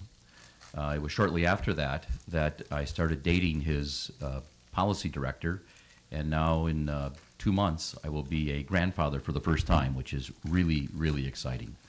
And I'm going to be a absolute spoiling grandfather, and I'm not apologetic about it. My son is a little nervous about that, but it's going to be very good. One thing Tommy Thompson said last night is this. He's done a lot of things, had a lot of accomplishments, has done a lot of great things for this state. But one thing, and Fred, you know this, you heard him last night, one thing he said is it wasn't him. He wouldn't have gotten it done if not for all the people in that room. And he was very proud of the fact that he got it done because he hired really, really good people, the best, the absolute best. And that's one of the lessons I learned from Tommy Thompson. And that's why we have Kyle Christensen, the best. Nobody better in terms of policy. Nobody better in terms of relationships. Nobody better in terms of understanding the issues. In a short period of time has become one of the most influential individuals in the state capitol, and I'm very proud that he works for you. Kyle and I both work for you. So what we'd like to do today is talk about the state budget. It's been intense, it has been fast-paced for some time, and it's been dynamic. And then July came, and we decided to take a 2-month break because there were disputes and controversies and we couldn't agree. And then Foxconn came to the forefront, and we decided that we needed to take some action related to the transportation issue related to Foxconn. And then our legislators got together and sort of, kind of, maybe a little bit forgot why they disagreed back in July, so we got together and decided to pass a budget here in the past couple of weeks. The budget passed the Assembly, passed the Senate. There are some technical items that need to occur before the budget gets to the governor, and there is some question whether all of that will be settled, so we still don't quite have a budget. The governor, I think, would like to sign the budget in the next couple of days, or at least announce the vetoes. But we're not quite there yet. Nevertheless, we have a very, very good idea what is in the state budget. And Kyle will walk through half dozen or so items in the budget that you will care about. And then I'd like to talk a little bit about, well, we can have questions throughout the entire process. And then I'd like to talk with you a little bit about opioids, the scourge on society, and what it is we are proposing in one small area that we do about this issue of opioids. And then we can talk about whatever it is you would like to discuss. So with that, let me turn it over to my colleague, Kyle Christensen, and we'll talk about some budget items. Kyle? Great. Good morning, everyone. Chairman Keppen, thank you for the invite. We always look forward to meeting with county boards, especially during this time of year when we have a lot to talk about with the state budget. I think historically we'd look at this and we'd say, we're in the middle end of September. The budget's old news. What are we going to talk about? In this case, though, as Mark alluded to, we don't have a budget. And I think that surprised a lot of people, especially the folks around the Capitol who, I can tell you back in January and early February, about a week before the governor submitted his executive budget proposal, I had members of the Finance Committee telling me, Kyle, plan your vacation in like early to mid-June because we're going to be done before Memorial Day. I said, that's great. We have one party controlling all of government. We're going to be out of here before Memorial Day. We'll have a nice summer. Everybody can go home. And as we know, that didn't happen. And we are now over 2 months late in the state budget. The state fiscal year ended June 30th. As Mark mentioned, every time that we seem to be gaining momentum, it seems like we're checking the boxes on the way for the budget to head back to the governor, we hit another holdup. Just last night, we were made aware of another one, which is the state assembly passed the budget, the state senate passed the budget, but the budget can't go to the governor yet. And the budget can't go there because the Senate president and the Speaker of the Assembly have to sign it first, and then it goes to the governor. And the Speaker of the Assembly, who was unhappy that, as many of you may have seen, the governor essentially, in order to get votes for the budget in the state Senate, there were 3 or 4 holdouts. The governor had to agree to certain vetoes. Okay, yep, I'll veto this, this, this, and this. Well, a number of those vetoes were priorities of the state Assembly Speaker. So he's saying, look, before I send the governor the budget, I want to talk to the governor and have a little discussion about this. It's our understanding that the governor's office would like to possibly release their full list of vetoes, both full and partial vetoes, as early as this afternoon, and then probably sign it as early as Thursday. But again, the governor can't sign the budget or veto anything in the budget until it heads to his desk. So again, I think this is just pretty indicative of this whole process where it seems like we're moving along and then we hit a hurdle. And as Mark mentioned, we took over a 2-month break in this budget. Had it not been for Foxconn kind of kicking these guys to say, hey, we got to do this. We have to get this done by September. They still may have not been at the table. But kind of going back, I think, to early February when the governor introduced his budget, I believe it was the night of February 8th, the governor presented his executive budget. He had a few major initiatives in there. Those initiatives, primarily, I think the big one was more money for K-12 education. As we all expect, the governor is going to run for re-election. And one of the most popular things that you can do as a politician in Madison, whether you're a Republican or a Democrat, is put more money into education. People like that. People want that. So the governor called for $649 million in additional funding for K-12. That was actually more than even the DPI superintendent had asked the state for when he submitted his budget request the September before. So $649 million into K-12 education. The governor also said we're going to put more money into K-12. We're also going to cut tuition at the UW system. So over the recent years, the past budget or two, we've actually froze tuition at the UW system, which is not uncommon across the country.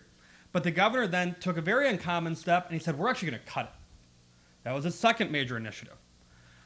Third, we're going to cut income taxes. So the governor proposed dropping the two lowest marginal income tax brackets by 1/10% each. The governor proposed going to self-insurance for state employees. Very controversial topic, but that was a big initiative of the governor. Going to save about $60 million. The governor had proposed, which was going to go into K-12 education. And then the other big piece was that the governor said we are not going to raise taxes for transportation. So those were kind of the big initiatives. I can tell you the folks that have followed the budget closely over the past 20 or 30 years typically say when the governor proposes a budget, he gets between 80 and 90% of what he proposes. It's just the way it works because it starts with him, it ends with him, 80 or 90%. In a surprise to a lot of folks, especially considering that, again, Republicans control both houses of the legislature, the governor is not getting nearly 80 or 90% of what he proposed. In fact, the legislature looked at the K-12 funding, and they scaled that back some. Not a lot, but they scaled it back. They looked at the UW tuition cut and said, I don't think we're going to do this. They took a look at self-insurance, and they said, no, we're not heading in that direction. They looked at the governor's individual income tax cuts, and they said, nope, we're not doing that either. So a lot of the major initiatives that the governor had proposed, surprisingly, he's not getting those. But I think from the governor's perspective, he is getting a big investment in K-12 education, the largest we've seen in almost a decade. He is getting a partial repeal of the personal property tax, which is something the governor has supported. And he's also getting a budget that does not increase the state's gas tax or vehicle registration fees, which has been kind of the governor's priority. And then finally, the governor surprised a lot of folks probably 2 to 3 months ago where he said, I want property taxes under this budget to be lower than when I took office. So the legislature looked at this and they said, well, this is pretty difficult to do, Governor. We can make them lower than the last budget, but from when you took office, it'd take a sizable investment. And he took a step further and he said, not only do I want property taxes to be lower in this budget than when I took office, but I will veto the budget in its entirety if they're not. The entire budget, I'm going to veto and send it back to you guys if you don't meet that metric. So just last week, the Legislative Fiscal Bureau ran their analysis, and property taxes will be $1 lower on the median valued home than when the governor took office. So another just example of how the governor, really in his position and kind of the bully pulpit, can control a lot of the things that happen through the legislative process in both the state Senate and the state Assembly. So as I mentioned, we're pretty much done with the legislative process as it relates to the budget, but we are awaiting the governor's vetoes. The governor has one of the strongest veto pens in the entire country. So not only will he veto items in their entirety, which he's laid out a few of those, but he'll also use his partial veto authority to change a number of items, most notably the prevailing wage. The budget that the legislature passed eliminates the state prevailing wage requirement effective September of 2018. One of the things the governor had to promise in order to get the state Senate to vote to pass the budget was to strike the September 2018 date, so it'll be effective immediately when the governor signs the budget. So things like that, a lot of date changes, some technical wording changes we're going to see from the governor. Hopefully we'll see them as early as this afternoon. But again, I think best case scenario, the governor probably signs the budget either tomorrow or more likely Thursday. I think looking at it kind of from the macro then down to the micro perspective, as far as counties are concerned, a very positive budget for county government. There are no funding cuts in this budget. There are a number of programs which we'll go through. County-related programs that have never had an increase since they were created, that in this budget do have an increase. Transportation is kind of the glass half full, half empty approach. From the broad perspective, I think the counties association, I think our members are very disappointed that we don't have a long-term solution to funding transportation in this state. We are no closer to a long-term solution now than we were 2 or 4 years ago, which I think is incredibly unfortunate.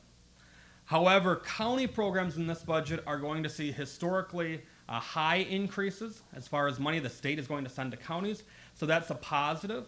But in order for those increases to be sustained, we are going to have to figure out a way to pay for infrastructure in the state long term. And again, that discussion, unfortunately, didn't really get to happen in this budget, largely because the governor had drew a line in the sand early on and said, we're not doing this. I will veto any gas tax increase. I will veto a vehicle registration increase. But heading into the budget, we had a number of priorities. First was additional money for child welfare. I see Chuck, you're sitting in the back. As Chuck can attest to, and human service directors from all over the state can attest to, due largely to the opioid and meth epidemic that we're seeing. Not only is this affecting a lot of the traditional areas that you'd expect, more treatment options, our jails are filling up, but also in our human services departments. And we're seeing it in child welfare referrals. So the calls that we get saying, hey, this kid isn't being taken care of, hey, this kid's being abused, hey, this kid's being left alone. Those calls have skyrocketed. Essentially, over the last 3 years, they're up over 30% statewide. So one thing that we wanted to prioritize in this budget was additional state resources sent to counties for us to work on child welfare cases. And for the first time ever since the Children and Family AIDS appropriation was created by the state almost 10 years ago, this budget includes an increase in that appropriation. So counties will see an additional $10 million for child welfare funding, which again was our top priority. The governor did include that in his budget, and we're happy to see that the Finance Committee and the full legislature did approve that funding increase. Our second big initiative was 911. For those of you that have been around a while, you may remember this is an issue that we thought we were going to make a lot of traction on in 2009, and then it didn't happen. Essentially, in 2009, we had worked with members of the Finance Committee, and they said, yep, we need to upgrade our 911 centers. They need to go digital. We need to be able to send videos. We need to be able to text our 911 centers when we're in an emergency. We can't do that now because we don't have a digital network. So the Finance Committee in 2009 said, yep, we're going to do this, and we're going to pay for it with a 75-cent surcharge on every device capable of dialing 911. 75 cents. Sounds great. You're all paying that today on your cell phones and your landlines. It's called the Police and Fire Protection Fee. A week after the Finance Committee approved that 75-cent surcharge, which is going to generate about $50 million for counties to upgrade their systems, the state budget numbers came back in, and the Fiscal Bureau said, we don't have nearly as much revenue as we originally thought. We're short about $50 million a year. So the legislature stole that money. They took it. They said, yeah, this was supposed to be a 911 fee, but because we're not going to spend it on 911, the federal government says we can't call it a 911 fee. Let's call it a police and fire protection fee. And ever since 2009, those dollars have went to the state's general fund and not to counties. So we're kind of reaching this point where we are going to have 911 systems that fail in this state. We have 911 systems in this state right now where you can call and you can actually get a busy signal. And I think regardless of your political persuasion or your political perspective, one of the core functions of government that I think everybody agrees on is public safety. We have to provide public safety, and we're reaching this critical point where we might not be able to. So this budget, we focused very diligently on the state really stepping up and investing in this. And fortunately, the state will be allocating funds beginning in January of 2018 to create a statewide network, a digital network known as an EZINet that our counties can tap into. That's kind of the first step towards transitioning to this next generation 911, is we need a state network because it's too expensive for our 72 members to create on their own. So the state, over the next year, year and a half, will be working with private providers, primarily AT&T, to build a statewide network, a fiber optic network that our 911 centers will connect to. So again, that's a positive development. The state's taken the first step. This is not the final step. We will need additional funding to upgrade our local 911 centers, essentially to plug into that network. But this is the first action that the state's taken since 2009 to really address this critical public safety issue. Another unique kind of initiative that we had in this budget is what we're calling the joint agency statute. As I think anybody that's been in county government for a while would agree with, is that in recent years the state has said, counties, you need to do more with less. And the Counties Association says you can't. It is impossible to do more with less. You have to do things differently. And fortunately, we've had counties across the state that have looked at things differently. They've said, hey, maybe we should combine our public health department with the neighboring county. Hey, maybe we should provide some child welfare services jointly. So instead of each of our 4 counties having a call center for calls to come in, why don't we have one call center, all the calls can come in there, and then we'll direct them to the appropriate county. Some other counties have said, hey, we really think we should share a highway commissioner. But what's happened is while counties have taken the initiative and they've had interest in becoming more efficient, providing services regionally, oftentimes state statutes have stood in the way. So for example, one of our most recent examples in Ozaukee and Washington counties, they wanted to combine their public health departments. They said, look, we can each save hundreds of thousands of dollars. We can increase our hours of operation so we'll have more access to the public.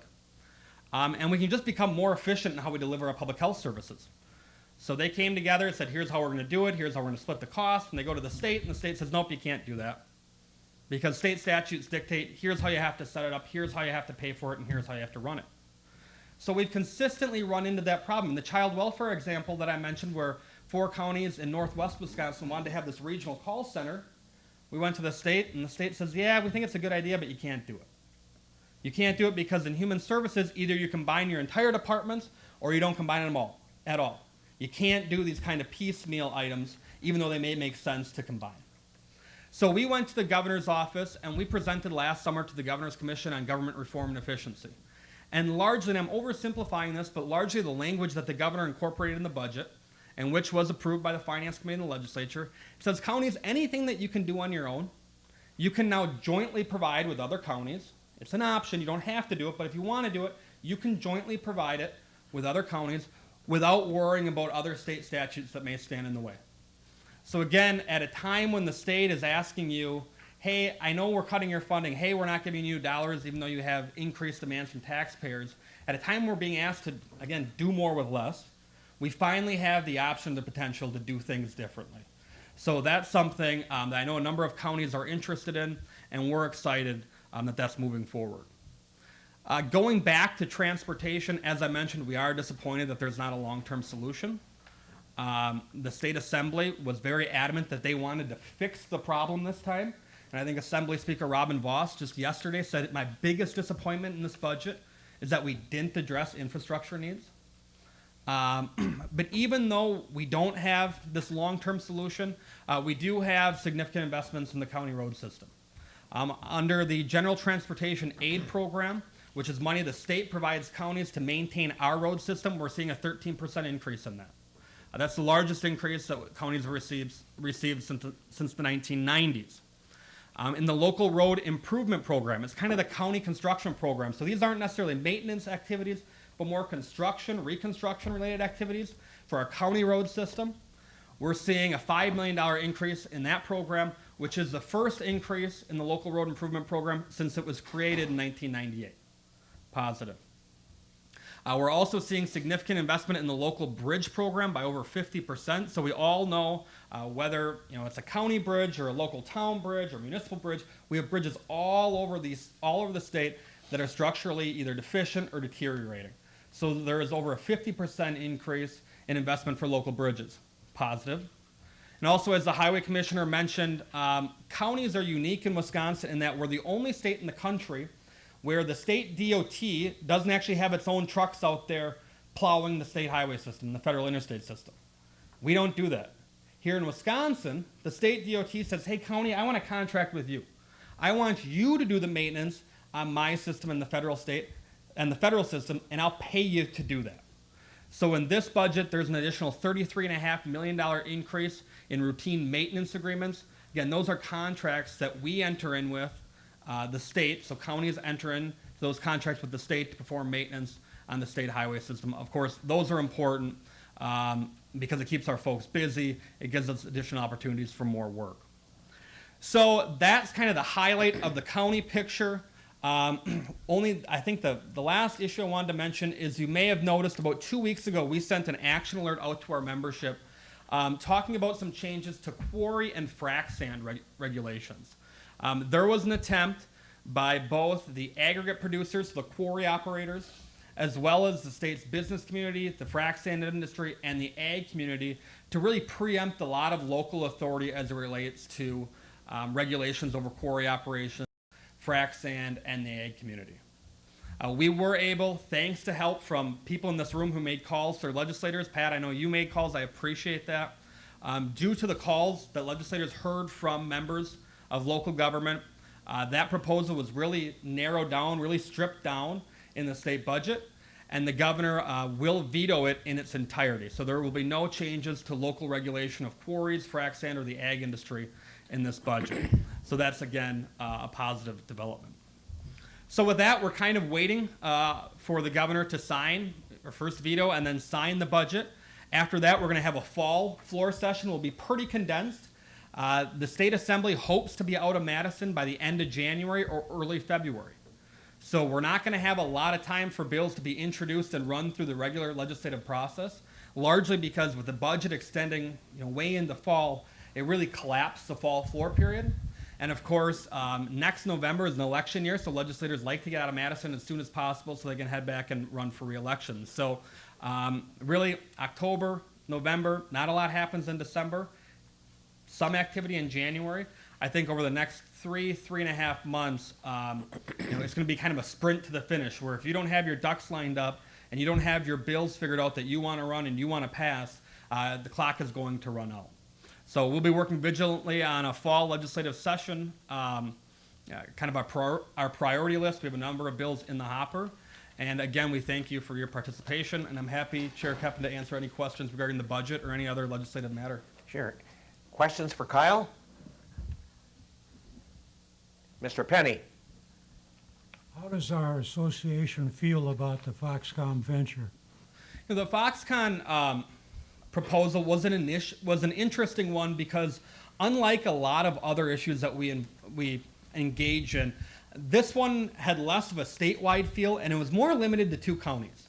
It was limited primarily to Racine County and Kenosha County, who were both competing for the Foxconn facility. So in a lot of ways, the association didn't take a formal position on that essentially legislative bill that went through the process. We did, however, seek a number of amendments to it in order to protect the interests of county government and county taxpayers, some of which were ultimately adopted as part of the plan. Mr. Nygaard? Yes, sir. Thank you. This long-term fix, hopefully, for the transportation end of things, what seems to be the sticking points? Where's the resistance to trying to get a little more money into the system? Yeah, I think it comes really from 2 places. You have a number of folks in the legislature who just adamantly oppose more revenue, a tax increase of any kind, whether it's a gas tax increase, an income tax increase, sales tax, whatever it may be. So you have that contingent. But then you also have another contingent in the legislature who feels like before we're going to raise revenues, I'm not necessarily opposed to raising revenues, but before we do that, we need to exhaust all of the efficiencies that are potentially out there. And they point to things like prevailing wage. They point to things like the federal swap proposal that we've argued for, where essentially we take federal dollars out of the local transportation programs, swap them with state dollars because there's less strings attached to them. They point to cost overruns. They point to DOT looking at projects but not accounting for inflation in those projects. Things like that. So, whether or not those folks that are focused on the efficiencies would ever ultimately transition to, yeah, we've done all this stuff, now we can raise taxes, I think is questionable. I can tell you a lot of the transportation advocates feel like it's kind of a moving goalpost with those folks, that it's never enough, that you're never going to find the dollars. But I think if you're being honest about it and you're being realistic about it, clearly there are efficiencies that can be made at DOT. There are efficiencies in every Fortune 500 company in this country where you have a large bureaucracy, you can find them. But if we think we're going to find $2 to $3 billion worth of efficiencies in the couch cushions at DOT, I think we're kind of out of our minds. It's just not going to happen. And that's the size of this shortfall. I think one of the interesting things was you had a lot of the kind of anti-transportation folks out there saying, we need to audit DOT. So the Audit Bureau did an audit, and they found out, DOT wasn't doing A, B, and C. But what they also found out was that the shortfall that we all thought we had, about $1 billion, was about twice as bad as that. It wasn't $1 billion, it was $2 billion.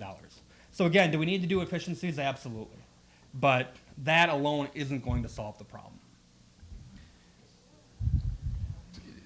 The transportation issue is going to get solved. We will have additional revenue in this state for transportation. Whether it's in 2, 4, 6, 8, 10 years, it will absolutely happen. Why is that?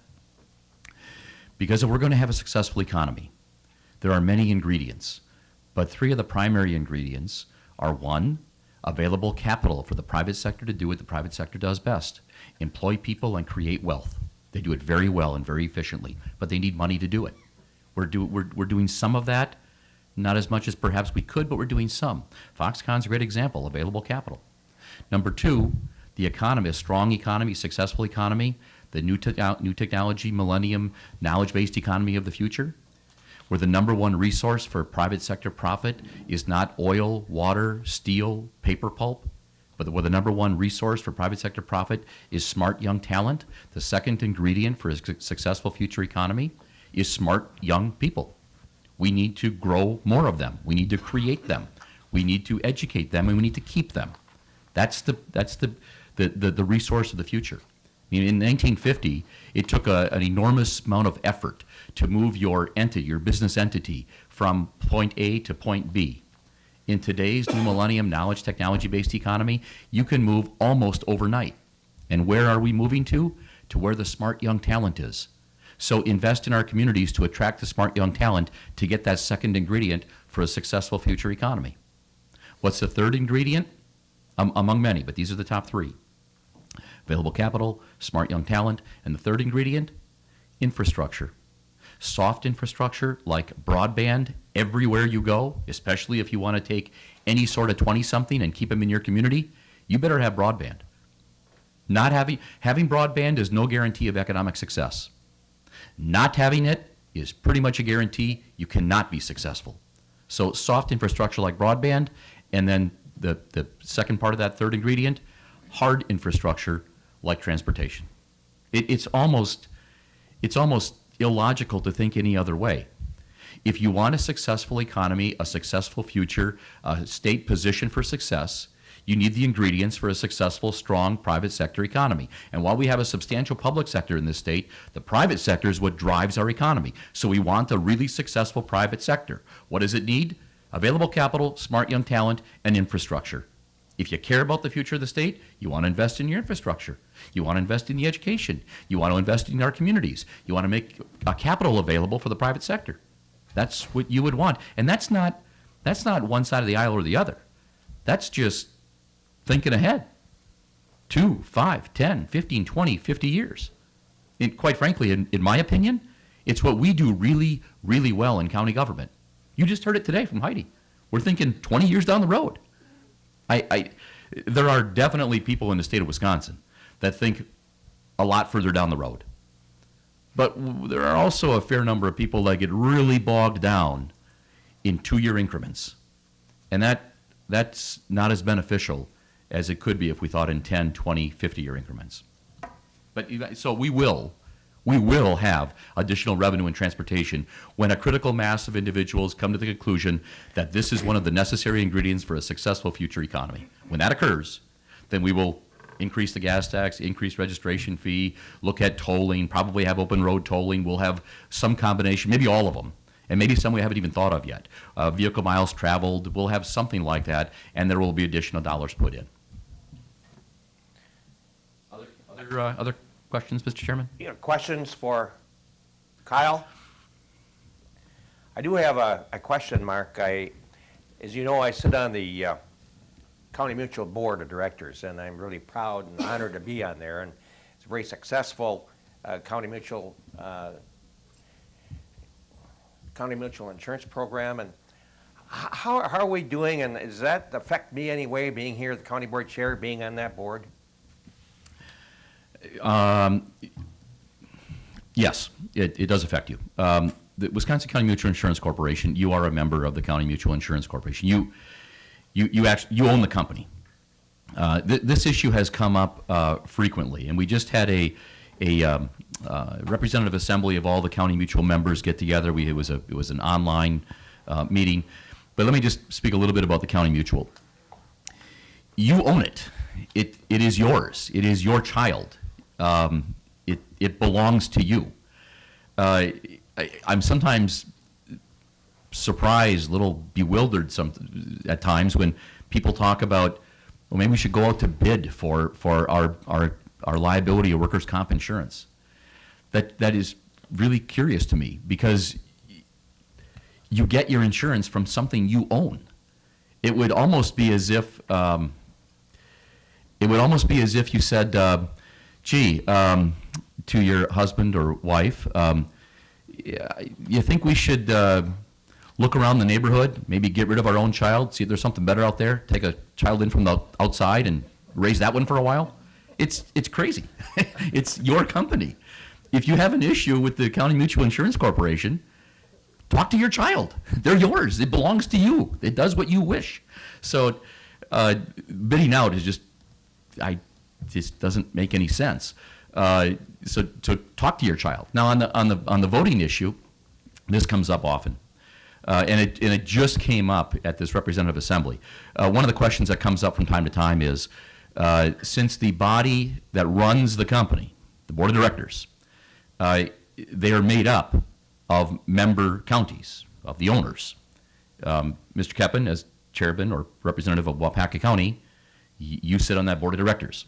So the question that comes up sometimes is, well, if we're talking about the county mutual inside the county, can I talk about that? Can I be on the committee? Can I actually vote? It is crystal clear. There are no issues whatsoever. No ethics issues, no conflict of interest issues, no statutory issues, no rule issues, no regulation issues, no Chapter 611 insurance regulation issues, no issues whatsoever that prohibit or preclude you, as the representative of Waupaca County or chairman of the board, from engaging in any discussion, any vote, any opinion, any statement on anything related to the county mutual. None, zero. And just to clarify, the ethics board came out with an opinion some years ago that actually said that, specifically related to the county mutual. So, and I'll send that to you if you don't have it already. I'll send that to you. But zero. And then going further, it is very difficult to have a conflict of interest issue between members of two public bodies. I mean, by virtue of being on the public body, you are not gaining anything of personal value, because you're on the public body, so you basically can't. So it's very difficult to have one. It would take a lot to construct a scenario where you would have a legal complication which would lead one to conclude that there might be a conflict of interest if the individual sits on two particular public bodies.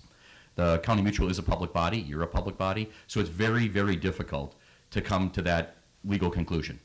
You could possibly construct a scenario, but it would be so outside the bounds of reality that it just wouldn't happen. But in terms of the county mutual, there are no preclusions, no prohibitions. Talk as much as you wish. Follow the rules of the committee. You can vote on everything. You can make statements. You can give an opinion. You can participate in the debate. There are no limitations whatsoever. I just want to spend a couple minutes on, as we're talking about legal, opioids. Tremendous disaster, really, sweeping the country. Everyone is facing the same challenge, and everyone is facing it for the same reason. The association is going to suggest to all 72 counties in this state, and I will let you know that this will be happening across the nation, and I've been in contact with states across the country. State associations will be recommending to their member counties that they participate in a lawsuit alleging that the manufacturers of opioids have engaged in behavior to purposefully repress information related to the addictive nature of opioids, resulting in individuals, doctors, medical professionals prescribing opioids, people consuming the opioids, and therefore becoming addicted to, eventually becoming addicted to the opioids, and then causing costs related to human services, social services, law enforcement, a whole host of things. There will be no cost to the counties to participate in this, zero. We will at some point in time be working with you, holding your hand, developing worksheets, working with you on estimates of damages. So minor staff time, but no dollars from you up front, no bill will come to you ever related to anything related to this. We are producing the documents now to submit to you for consideration. You would pass a resolution saying, yes, I want to engage in a lawsuit against the opioid manufacturers. Second document you would look at is, yes, I want to engage these 3 law firms, one of them from New York, 2 of them from Wisconsin, to represent me in this effort. And then from there, there will be updates, and it will be months and possibly years before we come to resolution of this matter. It is very similar to the tobacco litigation. Years ago, for those of us who remember, there were lawsuits against the tobacco companies. The lawsuits alleged that the tobacco companies knowingly produced a product that was addictive and that costs were incurred as a result. States sued the tobacco companies. States and a few local units of government. A settlement occurred where hundreds of millions of dollars were allocated to various billions, right, really, to states. At that time, many states said to their local units of government, states would be representing all entities that have had an interest in the tobacco settlement. And they would represent them legally, and then when a settlement occurred, then dollars would be shared and distributed. And in many cases, the states did a good job of representing the interests, but not as good a job when it came to sharing the dollars. In this case, it's going to be a little bit different if you take action. The entities that file a lawsuit, state of Wisconsin may well file its lawsuit related to state of Wisconsin costs, but that should not persuade you in any way not to file a suit on behalf of Waupaca County. Because if a settlement occurs, a settlement will occur with those that have filed suit. If Waupaca County is one of those entities that filed suit and a settlement is agreed upon, then Waupaca County would receive some compensation. If Waupaca County is not one of those counties, it's highly likely you would receive zero compensation. Now, I tell you this because this should not require too much thought to say yes on the resolution to file the lawsuit, and yes, I'm going to employ this 3 law firm, high-powered law firm trio to represent us in this effort. This is going to happen in the next, I'd say, 60 days. We are likely to have 2 counties in the next couple of weeks that actually pass a resolution and start this ball rolling. I would predict at this point in time there will be hundreds and hundreds of your colleagues across the country, county commissions and county boards of supervisors, that do the exact same thing. So that is going to happen here shortly. I think you may actually have a copy of the resolution now. I'm not positive about. Do we? Not yet, quite yet. Okay. So that'll be coming shortly. I guess that's the opioids issue. But any questions on any other topic, any item at all? Mr. Terry Murphy? How do lawyers get paid? Lawyers get paid if there's a settlement. If the settlement is $100, the lawyer's going to get paid $25. And then their costs, expert witness costs and other costs will be taken out of that. So what do the counties end up with? If there's a $100 settlement, $25 goes to the attorneys, $5 for costs, there's $70 to be split among the counties. That's how it would go. They're going to take a big chunk. That's true. Now, in this lawsuit, There's no upfront money. no upfront money, and I mean I don't want to mislead you at all. The settlement absolutely could be zero, could be nothing. I mean, if I were the manufacturers of opioids, I'm going to argue that I don't have any responsibility whatsoever. But the cost that the lawyers are taking that chance.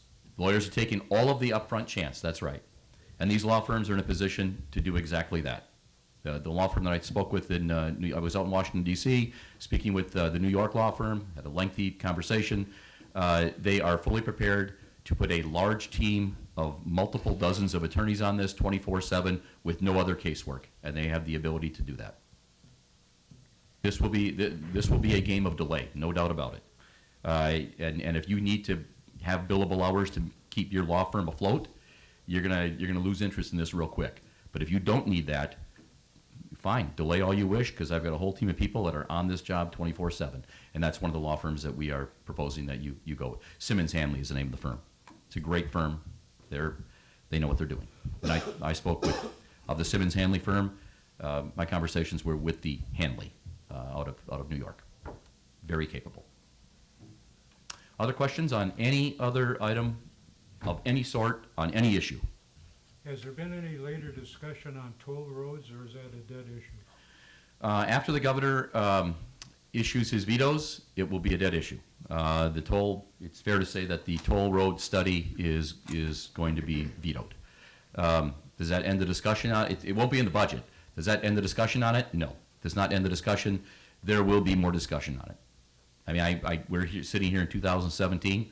At some point in time, hopefully within our lifetimes, but at some point in time, that we will have open road tolling in Wisconsin at some point in time. That's my prediction. Not this budget, not next budget, but at some point in time, that will be one of the revenue sources we use.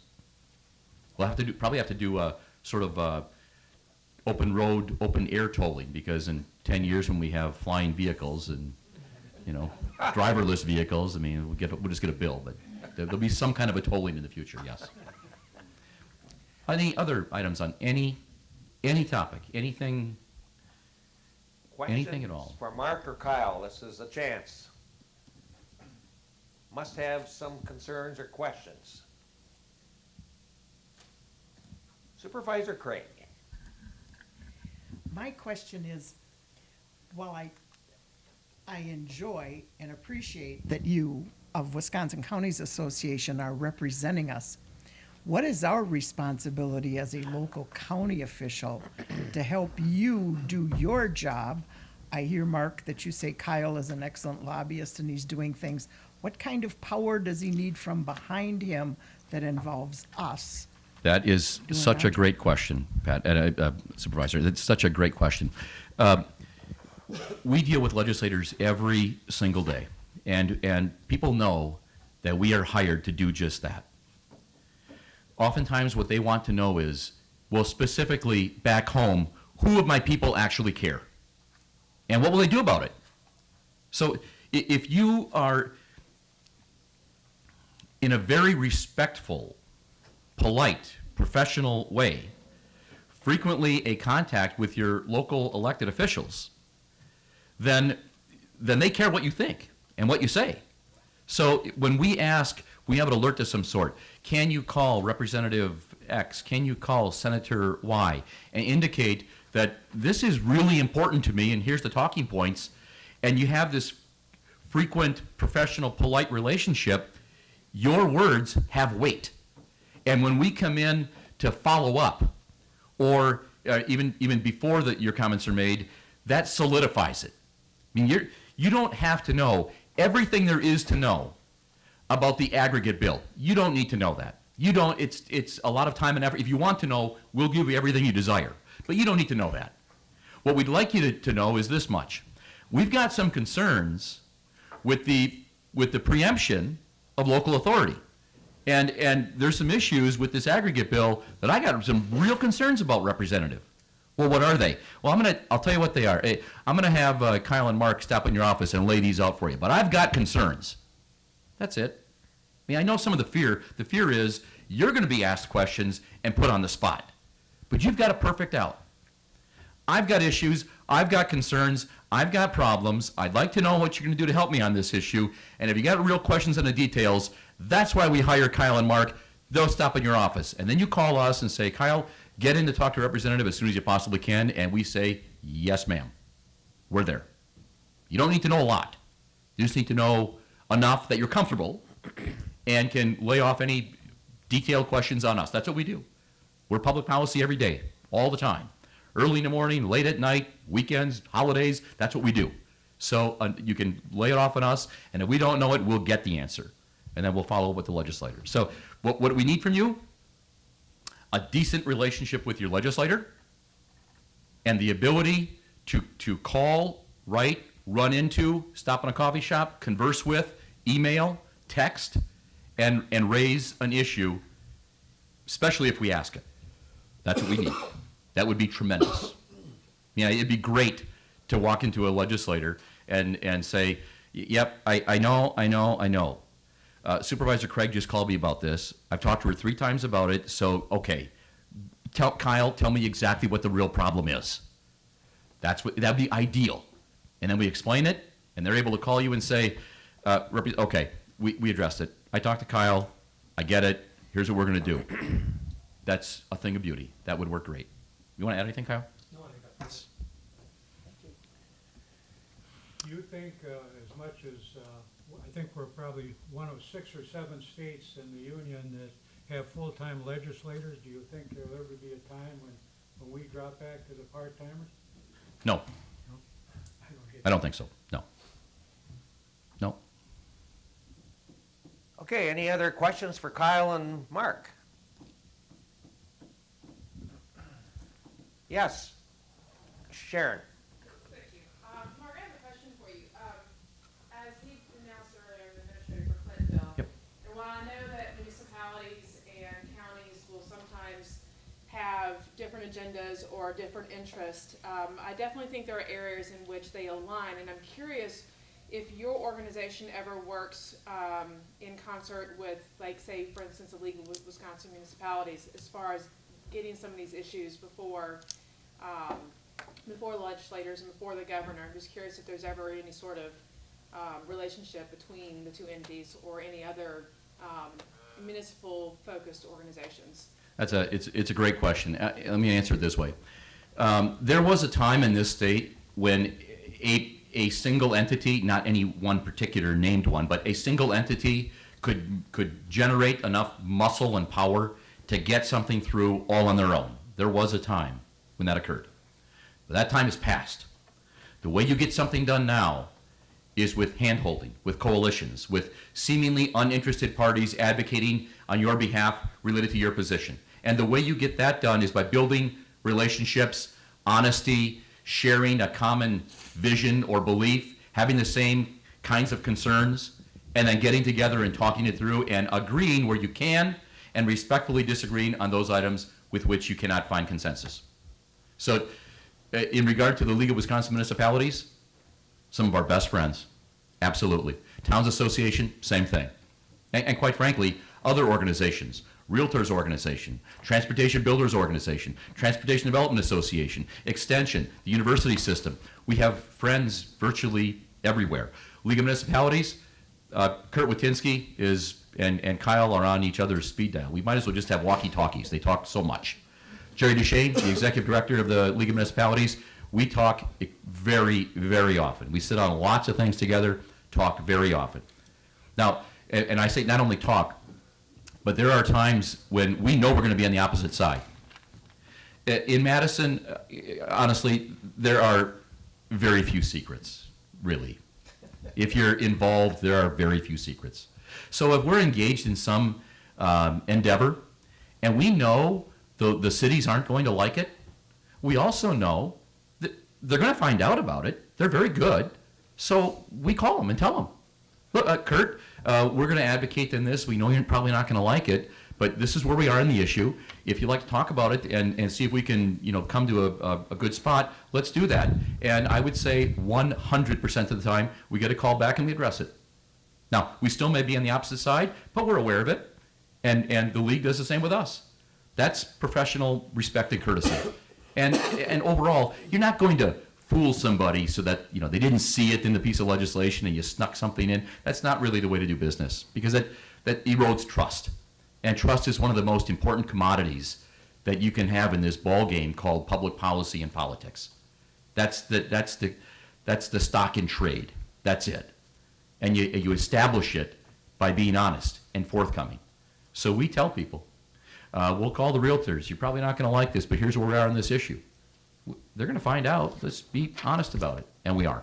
So, but in regard to the specifically League of Municipalities, just exceptional relationship, and you have exceptional staff in Jerry and Kurt. They are very, very good. They're plugged in, they're aggressive, they're visible, they're knowledgeable, and they understand the politics, and they work extremely well with all of us. The cities and the towns have more friction points probably than cities and counties or towns and counties.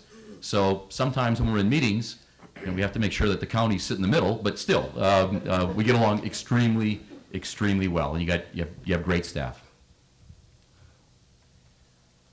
Anything to add to that, Kyle? Is it okay? Other questions for Kyle or Mark? I guess not. I want to thank you so very Thank you, Mr. much. Chairman. If Thank you. I could just mention something, Mark and Kyle, is that you heard what they said before coming to Waupaca County, one of their favorite counties to come to. I worked with Mark a long time. He's one of the most outstanding leaders I've ever worked with, and that includes president of Theta Care and so on and so forth. But Mark O'Connell has taught me a lot. One thing he did teach me, when he left here one day, like he's going to be leaving here soon to go back to Madison, Dick, you got a tremendous staff, as he said before. And you got a great bunch of supervisors. Make sure you tell them that, what a good job they do, and tell them often.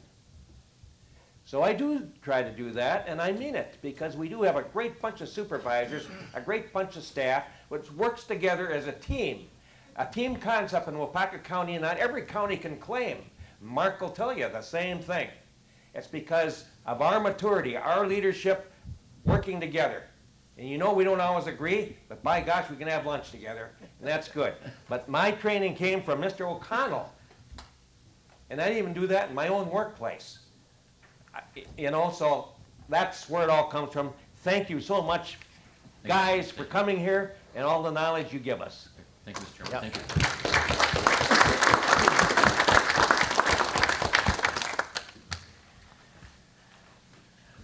Okay, we've got announcements and correspondence. It's all on here for you to read. We have nothing else. I just want to thank the two city administrators that are new in our county to be here. And I would like staff to make sure you introduce yourselves to both of them, because some way along the road we work together, we've talked to one another, and so they're back there, and shake hands with them. Thanks again for coming so much. With that, I'll entertain a motion to adjourn by Mr. Crispin and a second by Mr. Zog. Pardon me? I have a question. I'm sorry. Well, not a question. I was just going to ask everybody to look at this paper that was on your desk. And it's the amount of items taken in at the transfer and recycling center. It's very interesting. Thank you. Mr. McClone? We asked Debbie from the solid waste facility to put this together for us. And Mr. Sorensen, our chair, isn't here, and I appreciate that Joyce brought it up. We take in a lot of stuff. It shows the beginning of this year, 6 months on the right. But that will really come up a lot in September, October, November, because that's when we get most of the stuff before winter. So please take a look at the amount of stuff we get there. Thank you. Thank you, Joe. Okay, we do have a motion and a second to adjourn. Please press your roll call buttons. I mean your yes or no button. Long meeting. Last chance to vote. Motion carries 23-0. Thank you.